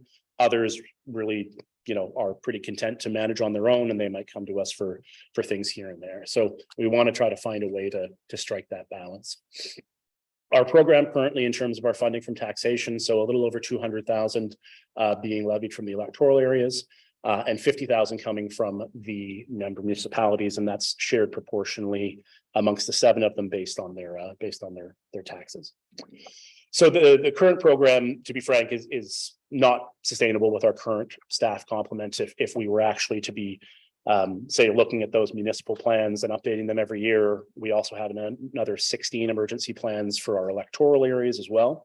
So factoring all that in with, a land base that's larger than Switzerland, and we have, 1 staff member dedicated to that, right? So it's even in the current incarnation, things are quite hard pressed.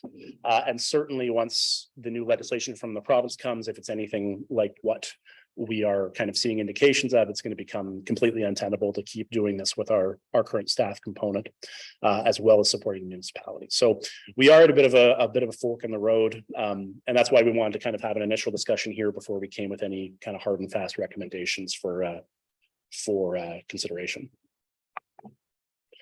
So what we we'll be proposing, and again, this is for discussion right now, where we would be coming with a full report to the board to get into these at an individual level. So you'll see the bylaw 24448, it is already struck through because after making this PowerPoint, I found out that it was already rescinded. So that was the Emergency Management Protective Services Committee. That was repealed as part of an omnibus where all of those committees last year were collapsed. So that piece is already done. The Emergency Management Program Regulatory Bylaw. Now, this is what really spells out the roles and responsibilities, what we do, who does it. There is also a requirement from the province through the EPA that we designate an emergency management organization. So we have to say in bylaw who is responsible for actually implementing this. Currently, our bylaw refers to the EMPS committee, which no longer exists. So we don't actually have an emergency management organization designated right now. And even before the EMPS committee was dissolved, and we flesh it out in the report a bit more, it was not really fulfilling that obligation either. The EMPS committee met twice a year. It was really more of an information gathering body. It was not meant to be making operational decisions or actually managing the emergencies. And then bylaw 1818 and the subsequent amending bylaws to it were the actual service establishment bylaws between us and the 7 municipalities as they came on board. So, and this is where we need to look at what the process would be like. And certainly, I think Ms. Campbell could probably get into the nitty-gritty of what this could look like if we were to go to each individual municipality and look at what the options would be. Do we want to rescind these bylaws and start looking at a fresh approach? Would that be service agreements? There's some other options that we'll talk about in a bit here. There is a requirement if we were to suspend the service to the municipalities, it would require a 2/3 support from the current participants. In addition to that, looking at an external service review of the emergency management program. Now, given what I mentioned before around, we have a fair bit of subject matter expertise already. We've done after action reviews after our previous activations. We have a fairly good understanding of where our gaps and weaknesses are, but I think there'd still be value in terms of getting a external viewpoint on that, bringing in a contractor or consultant to compare our program to others elsewhere in the province, looking through the lens as well as the new legislation in terms of what's kind of the right sizing for our structure and scope going forward. And it is tricky. It's completely inconsistent across the province from regional district to regional district, how they approach emergency management. So you could certainly look at others that have quite a bit more staff than what we have here, but they might also have a different kind of portfolio of responsibilities as well. The inclusion of fire protection in that being one of them.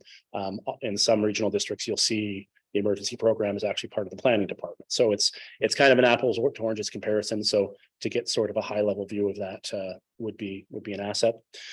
And then if we were to go ahead with suspending the service to the municipalities, basically looking at what mechanisms would be available for still supporting them going forward. So service agreements with individual municipalities where, you might have one municipality is looking for these 3 supports, the other one might only need 1 or 2, one of them might be looking for the full meal deal, making it a bit more flexible in terms of how that could be delivered. And then there is also, and we don't have the full details on it yet, but there is going to be a new mechanism in the new emergency legislation. They currently refer to it as a MAGIMO, which is a multi-jurisdictional emergency management organization. The idea being here that you can start looking a bit more outside the box in terms of how these partnerships could be structured. So they can be outside of kind of the traditional administrative boundaries, even outside of from one regional district to another. So this could be, and when I look at TNRD and I look at our size and diverse geography, I would expect you'd probably see a few of these starting to form up in some of the existing areas that are already working together. So there is already a group that refers to themselves as the Lakes Division. So it's Nisconlith, Adams Lake, and Little Shuswap Indian bands, the Village of Chase, ourselves, and Squamish-Lillooet Regional District. We meet monthly, sort of more as just as a planning coordination group, but this could become more of an actual concrete partnership through this. Certainly in the Nicola Valley, that's occurring as well with ourselves and Merritt and a number of the bands in that area, as well as Central Okanagan Regional District. We see this already in the North Thompson. A lot of those communities get together for joint training sessions, things like that. So once we have an understanding of what these would look like, this might be a model going forward where it's not one service across the entire TNRD. It would be TNRD as a member of a number of these kind of more specifically regional organizations. We've even seen, I know Mayor Spencer Coyne out of Princeton is very keen on exploring options with a Princeton, Merritt, and Hope sort of 3-way group that would also involve Fraser Valley, Okanagan, Similkameen, and ourselves as the regional districts, just kind of looking at that travel corridor and the shared challenges therein. So that those were the 4 kind of proposals we want to bring forward. It's a lot to digest, which is why we wanted to kind of start the conversation here, get some input and feedback, and then that'll inform some of the actual recommendations we bring to the board at a later date. And then Mike, anything you'd like to add from your perspective? No, I think we covered the nebulous problem. Yes. quite well.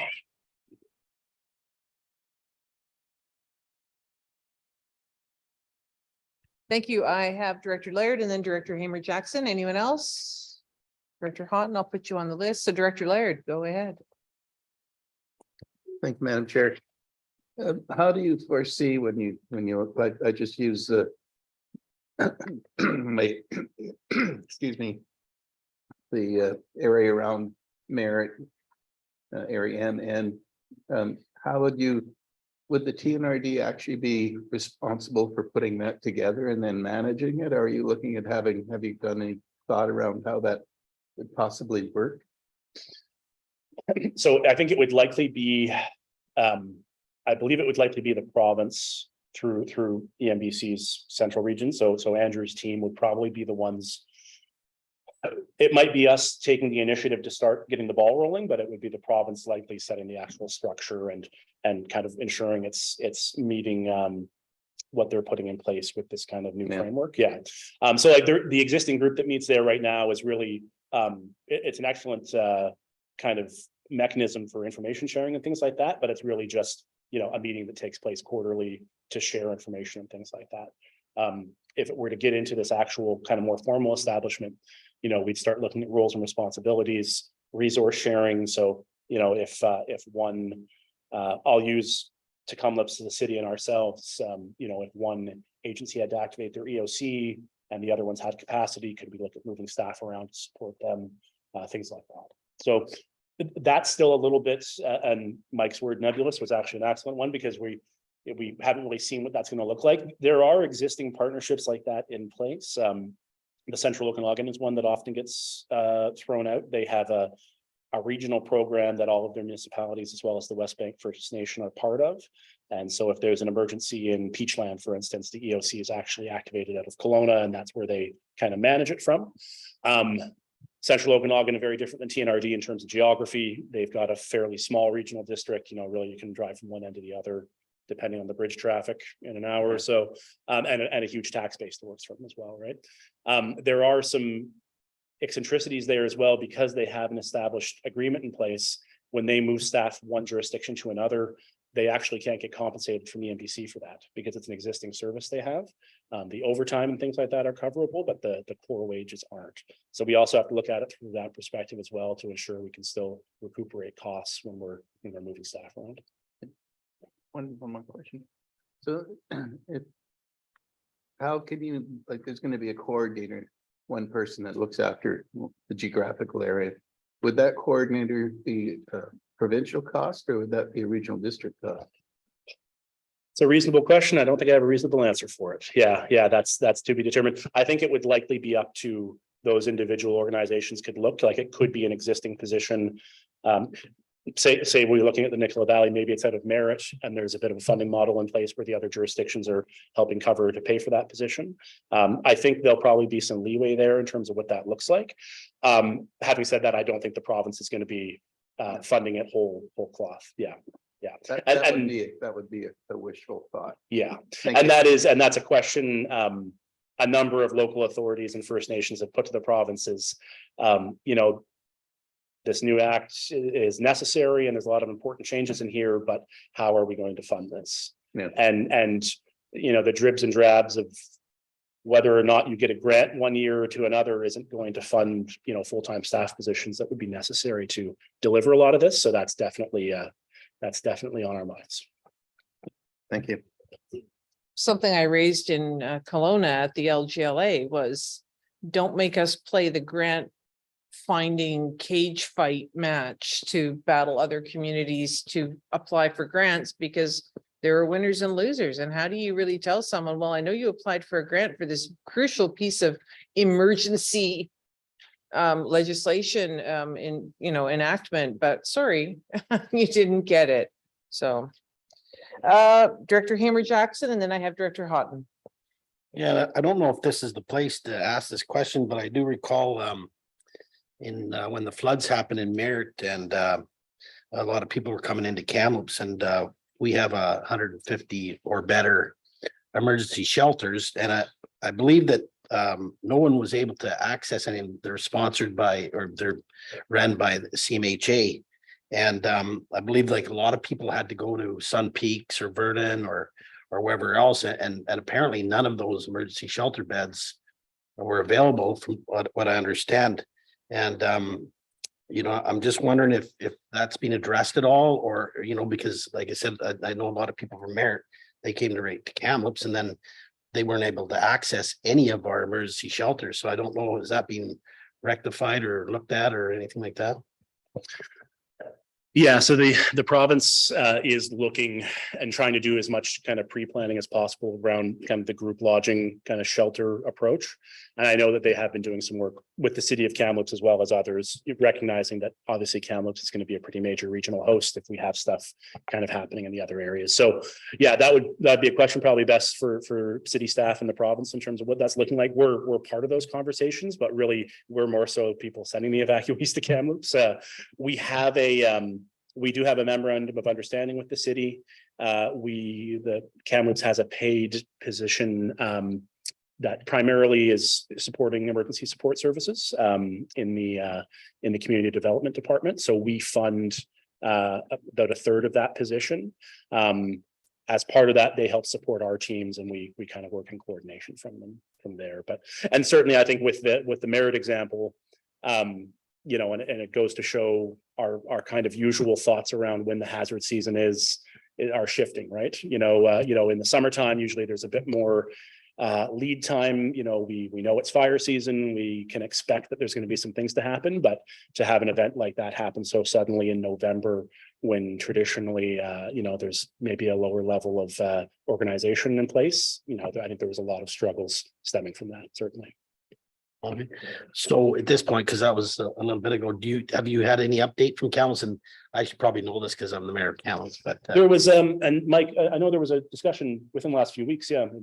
Yeah, so what I do know is, so the city is looking for really the model that the province is looking at is they're looking to the city of Kamloops to be a host community and identifying a facility where group lodging setup could occur.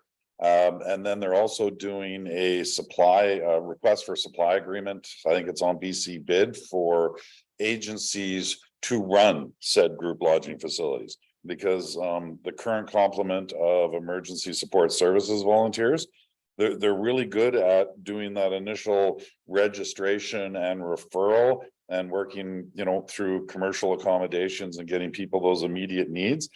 But group lodging is a major effort. It takes a lot of resources and a lot of human power to effectively and safely run one of those types of facilities.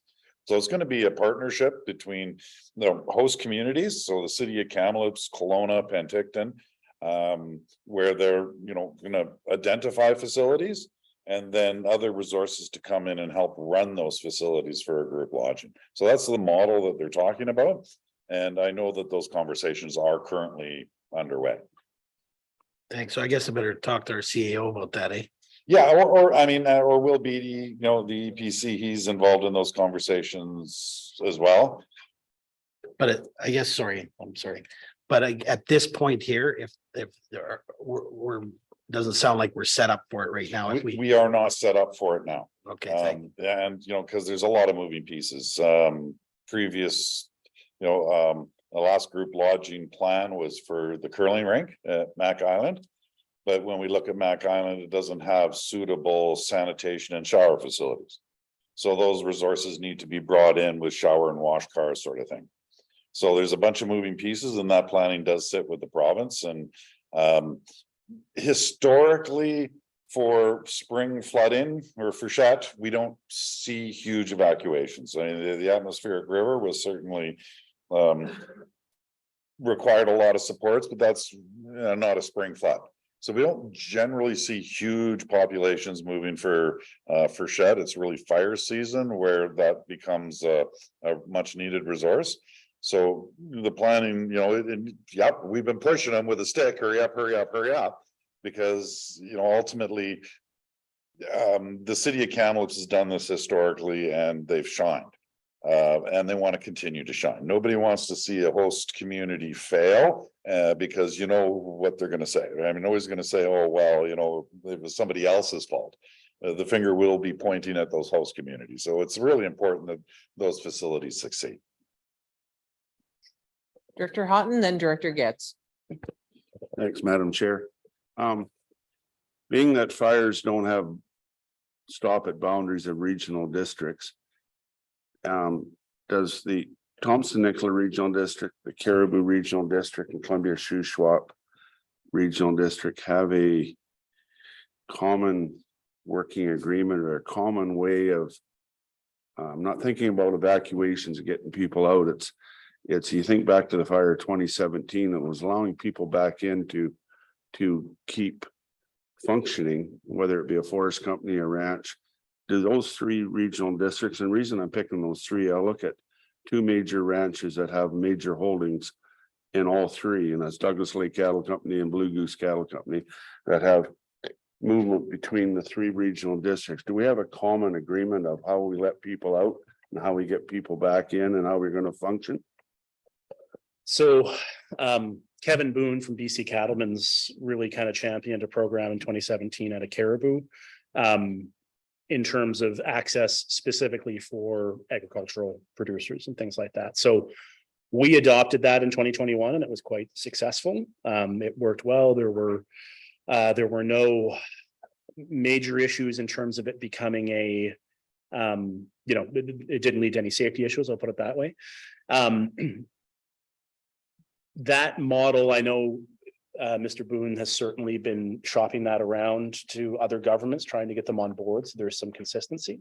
But in terms of the kind of day-to-day access, no, there isn't. And that's honestly an area where I think it would be great to see the province step in to look at sort of more of a consistent access pass system across the board, because we do run into those issues where you've got I'll use the White Rock Lake fire as an example. There was dozens of municipalities, First Nations and regional districts all impacted by one fire.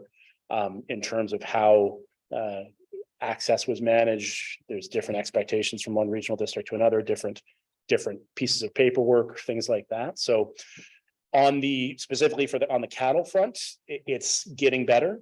I'm not sure if anyone else has formally adopted that system that us and Caribou are using, but I know there's a great degree of interest in it. And I know that the wildfire service has sort of been told to get on board with it. But the access kind of in general is still a trickier one. And it gets quite complicated because we're sitting in the EOC here getting requests for access, but in a lot of cases, we're getting our situational awareness and we're getting the advice of wildfire who's actually on the ground in terms of what's safe to be done, where should we be letting people go into. So we can sometimes get a little stuck in the middle because we're kind of getting the requests from the folks, but it's the wildfire service who's kind of giving us the information on the ground. And then of course it becomes an issue where you've got folks who just will get in one way or the other. Especially in the rural areas can be quite porous. So folks who want to get in will get in. So, yeah. Thank you, Director Getz. Yeah, just responding to Director Hamer Jackson. First of all, I don't know if Meredith's ever said thank you for the time that you came for us when we came here, because we came here in droves in the middle of the night and you took us all in. One of the things that happened with that is I belong to ESS. I'm a volunteer and so is my wife. At that point in time, one of the confusions was the fact that ESS was going from paper-based to ERA and they hadn't completely gotten there yet. And all of a sudden this disaster happened. And I think Kevin can kind of comment on that. It was a disaster of epic proportions because it was right in the middle of the changeover when that happened. So everybody did the best they could do. And we were very happy and that most people ended up getting where they got. There was a little bit of a hiccup. One thing that we've done in Merritt, because we have been a host community for Logan Lake, we were a host community for Lower Nicola and some of the areas towards Princeton, is we have now an outstanding agreement with our ESS director, Krista Minar, where we have set up with all the hotels and everything where we can immediately go into what we need to go into and they're on board with it, where we get our food and our food vouchers are worked out. So we've got all that in a line. But I have to be honest with you, with the community lodging, most people will not go to that. We had a lot of it and most people refuse to go. They want to be in their own spot. They just do not want to be in community lodging. So that's where a problem does come in. So yeah, there was some issues, but as these disasters happen, you work through them. But again, just a thank you for my community, yours, for taking us in. Thank you. Thank you. I have to say, I like the idea of a service agreement between the TNRD and member municipalities, which is sort of the a la carte version where you pick, because I think certainly since 2017, especially, I think a lot of municipalities that never really thought about emergency planning, like what's an EOC, what's ESS? We don't know. People have learned fast And a lot of small municipalities particularly have realized that they simply do not have the capacity or the expertise to do this by themselves. That was certainly the case back in 2017-ish. Since then, we've all learned a lot. And I think some of that capacity has now arrived in local municipalities in terms of developing EOCs and getting volunteers, ESS volunteers.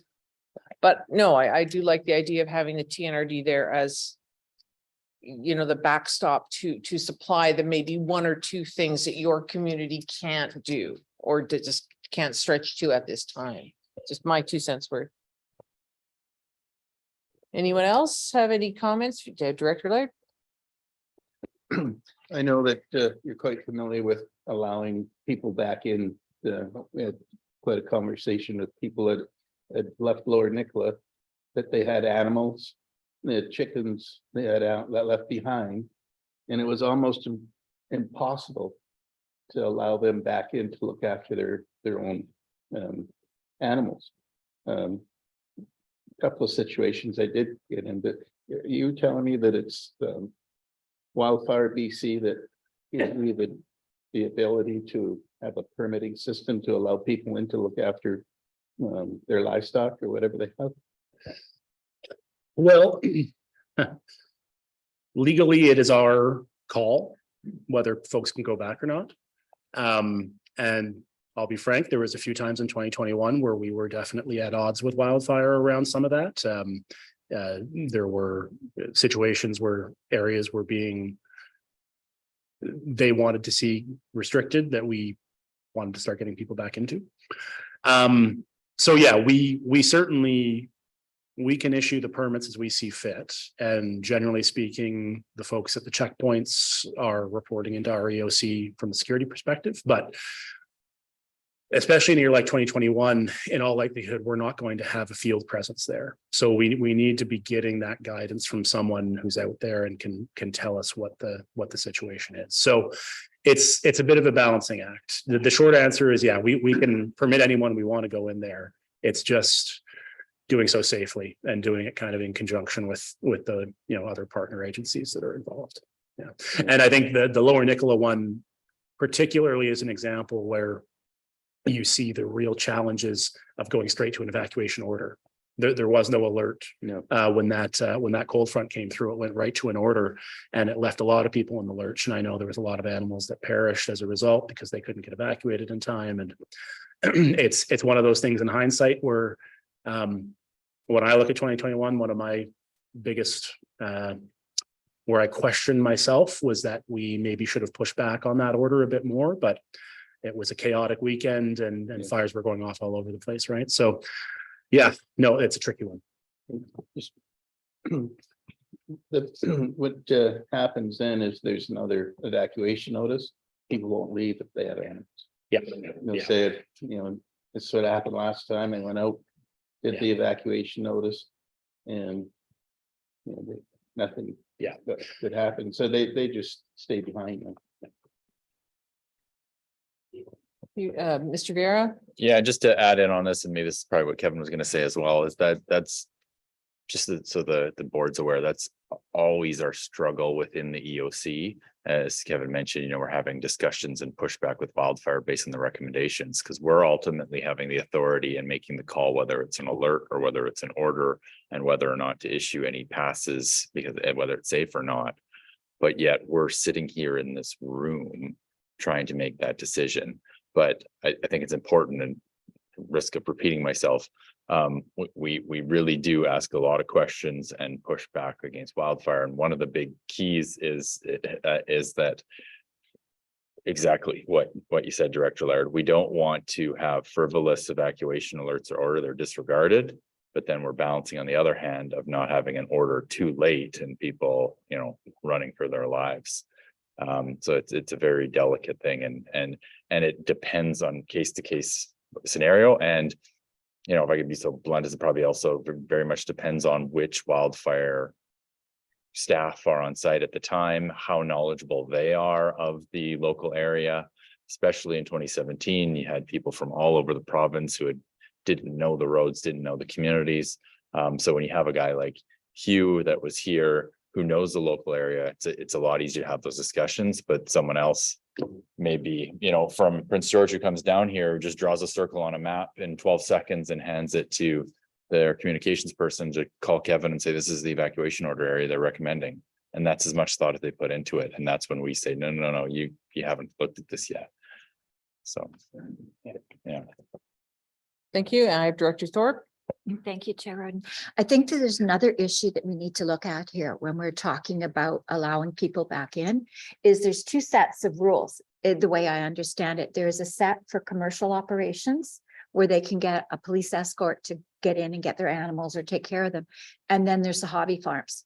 And they're kind of falling between the cracks, because if you're not a commercial operation, you're not going to get that police escort to get in to feed your animals or get your animals out.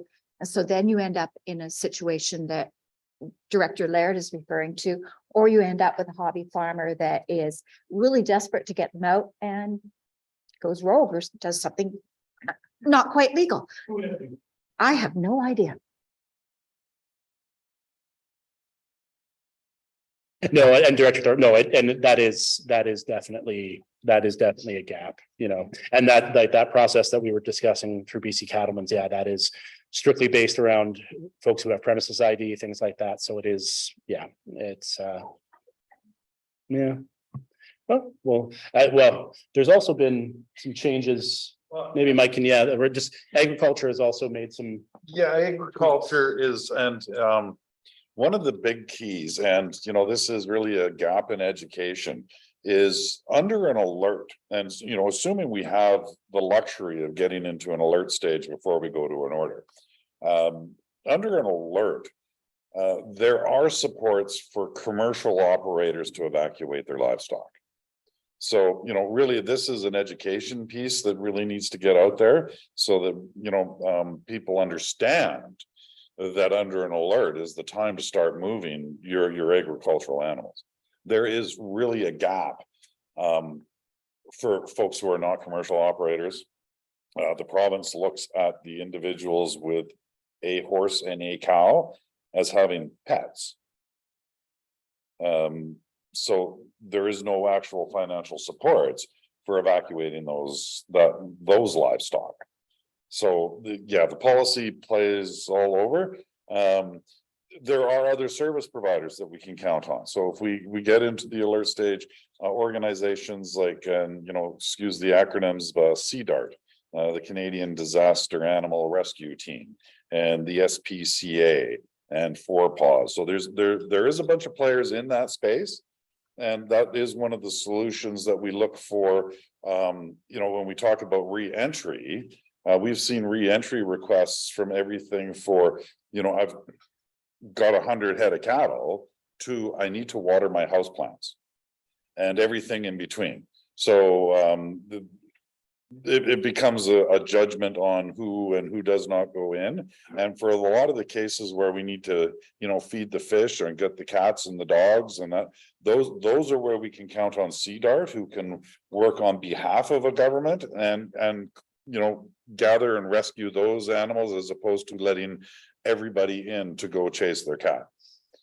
So it varies on the response and the agency that we can engage to do that. Thank you. On that note, then, when we're talking about CDART and 4PAWS and BC and Alberta livestock evacuation and BC livestock, or Alberta, BC, and the BC one, there's like half a dozen. Can we maybe get the word out or work on establishing better relationships with these organizations? Because I understand there was a bit of gap in 21 and the past is the past, but if we could work on making sure we've got those people lined up and establish a relationship. So heaven forbid that we have a disaster season, we have those resources for people. Yeah, and in regards to CDART, really good relationships with CDART. When we have a call, they're on those calls. So it's the nature of some of these events really prohibited some of those resources from getting engaged. But yes, they're on our list and they are our friends, and we do engage with them regularly. Mine too. I've established a relationship with most of them now. Yeah. And that is something, again, we haven't seen the exact language, but it's our understanding that the new provincial legislation is going to try to better clarify the different kind of classifications of animals and pets and what the supports from the province can do. Yeah. Thank you very much. Last chance for any feedback at this stage. So despite what it says on at least one version of the agenda, there is no motion needed for this. This was for information only and to provide thoughts and feedback. And this will be coming back to the entire board for more in-depth consideration at a future point, but this is the starting point. As for the emergency legislation from the province, the long promised, I will believe it when we see it. My goodness me. So thank you very much, Mr. Scripnet, Mr. Kraus, for your expertise and for being here for us. Let's hope we have a quiet season, as quiet as 2022 was, or even quieter. And that brings us to the end of the agenda, the end of the meeting. So we sit adjourned and we will see everyone in 2 weeks.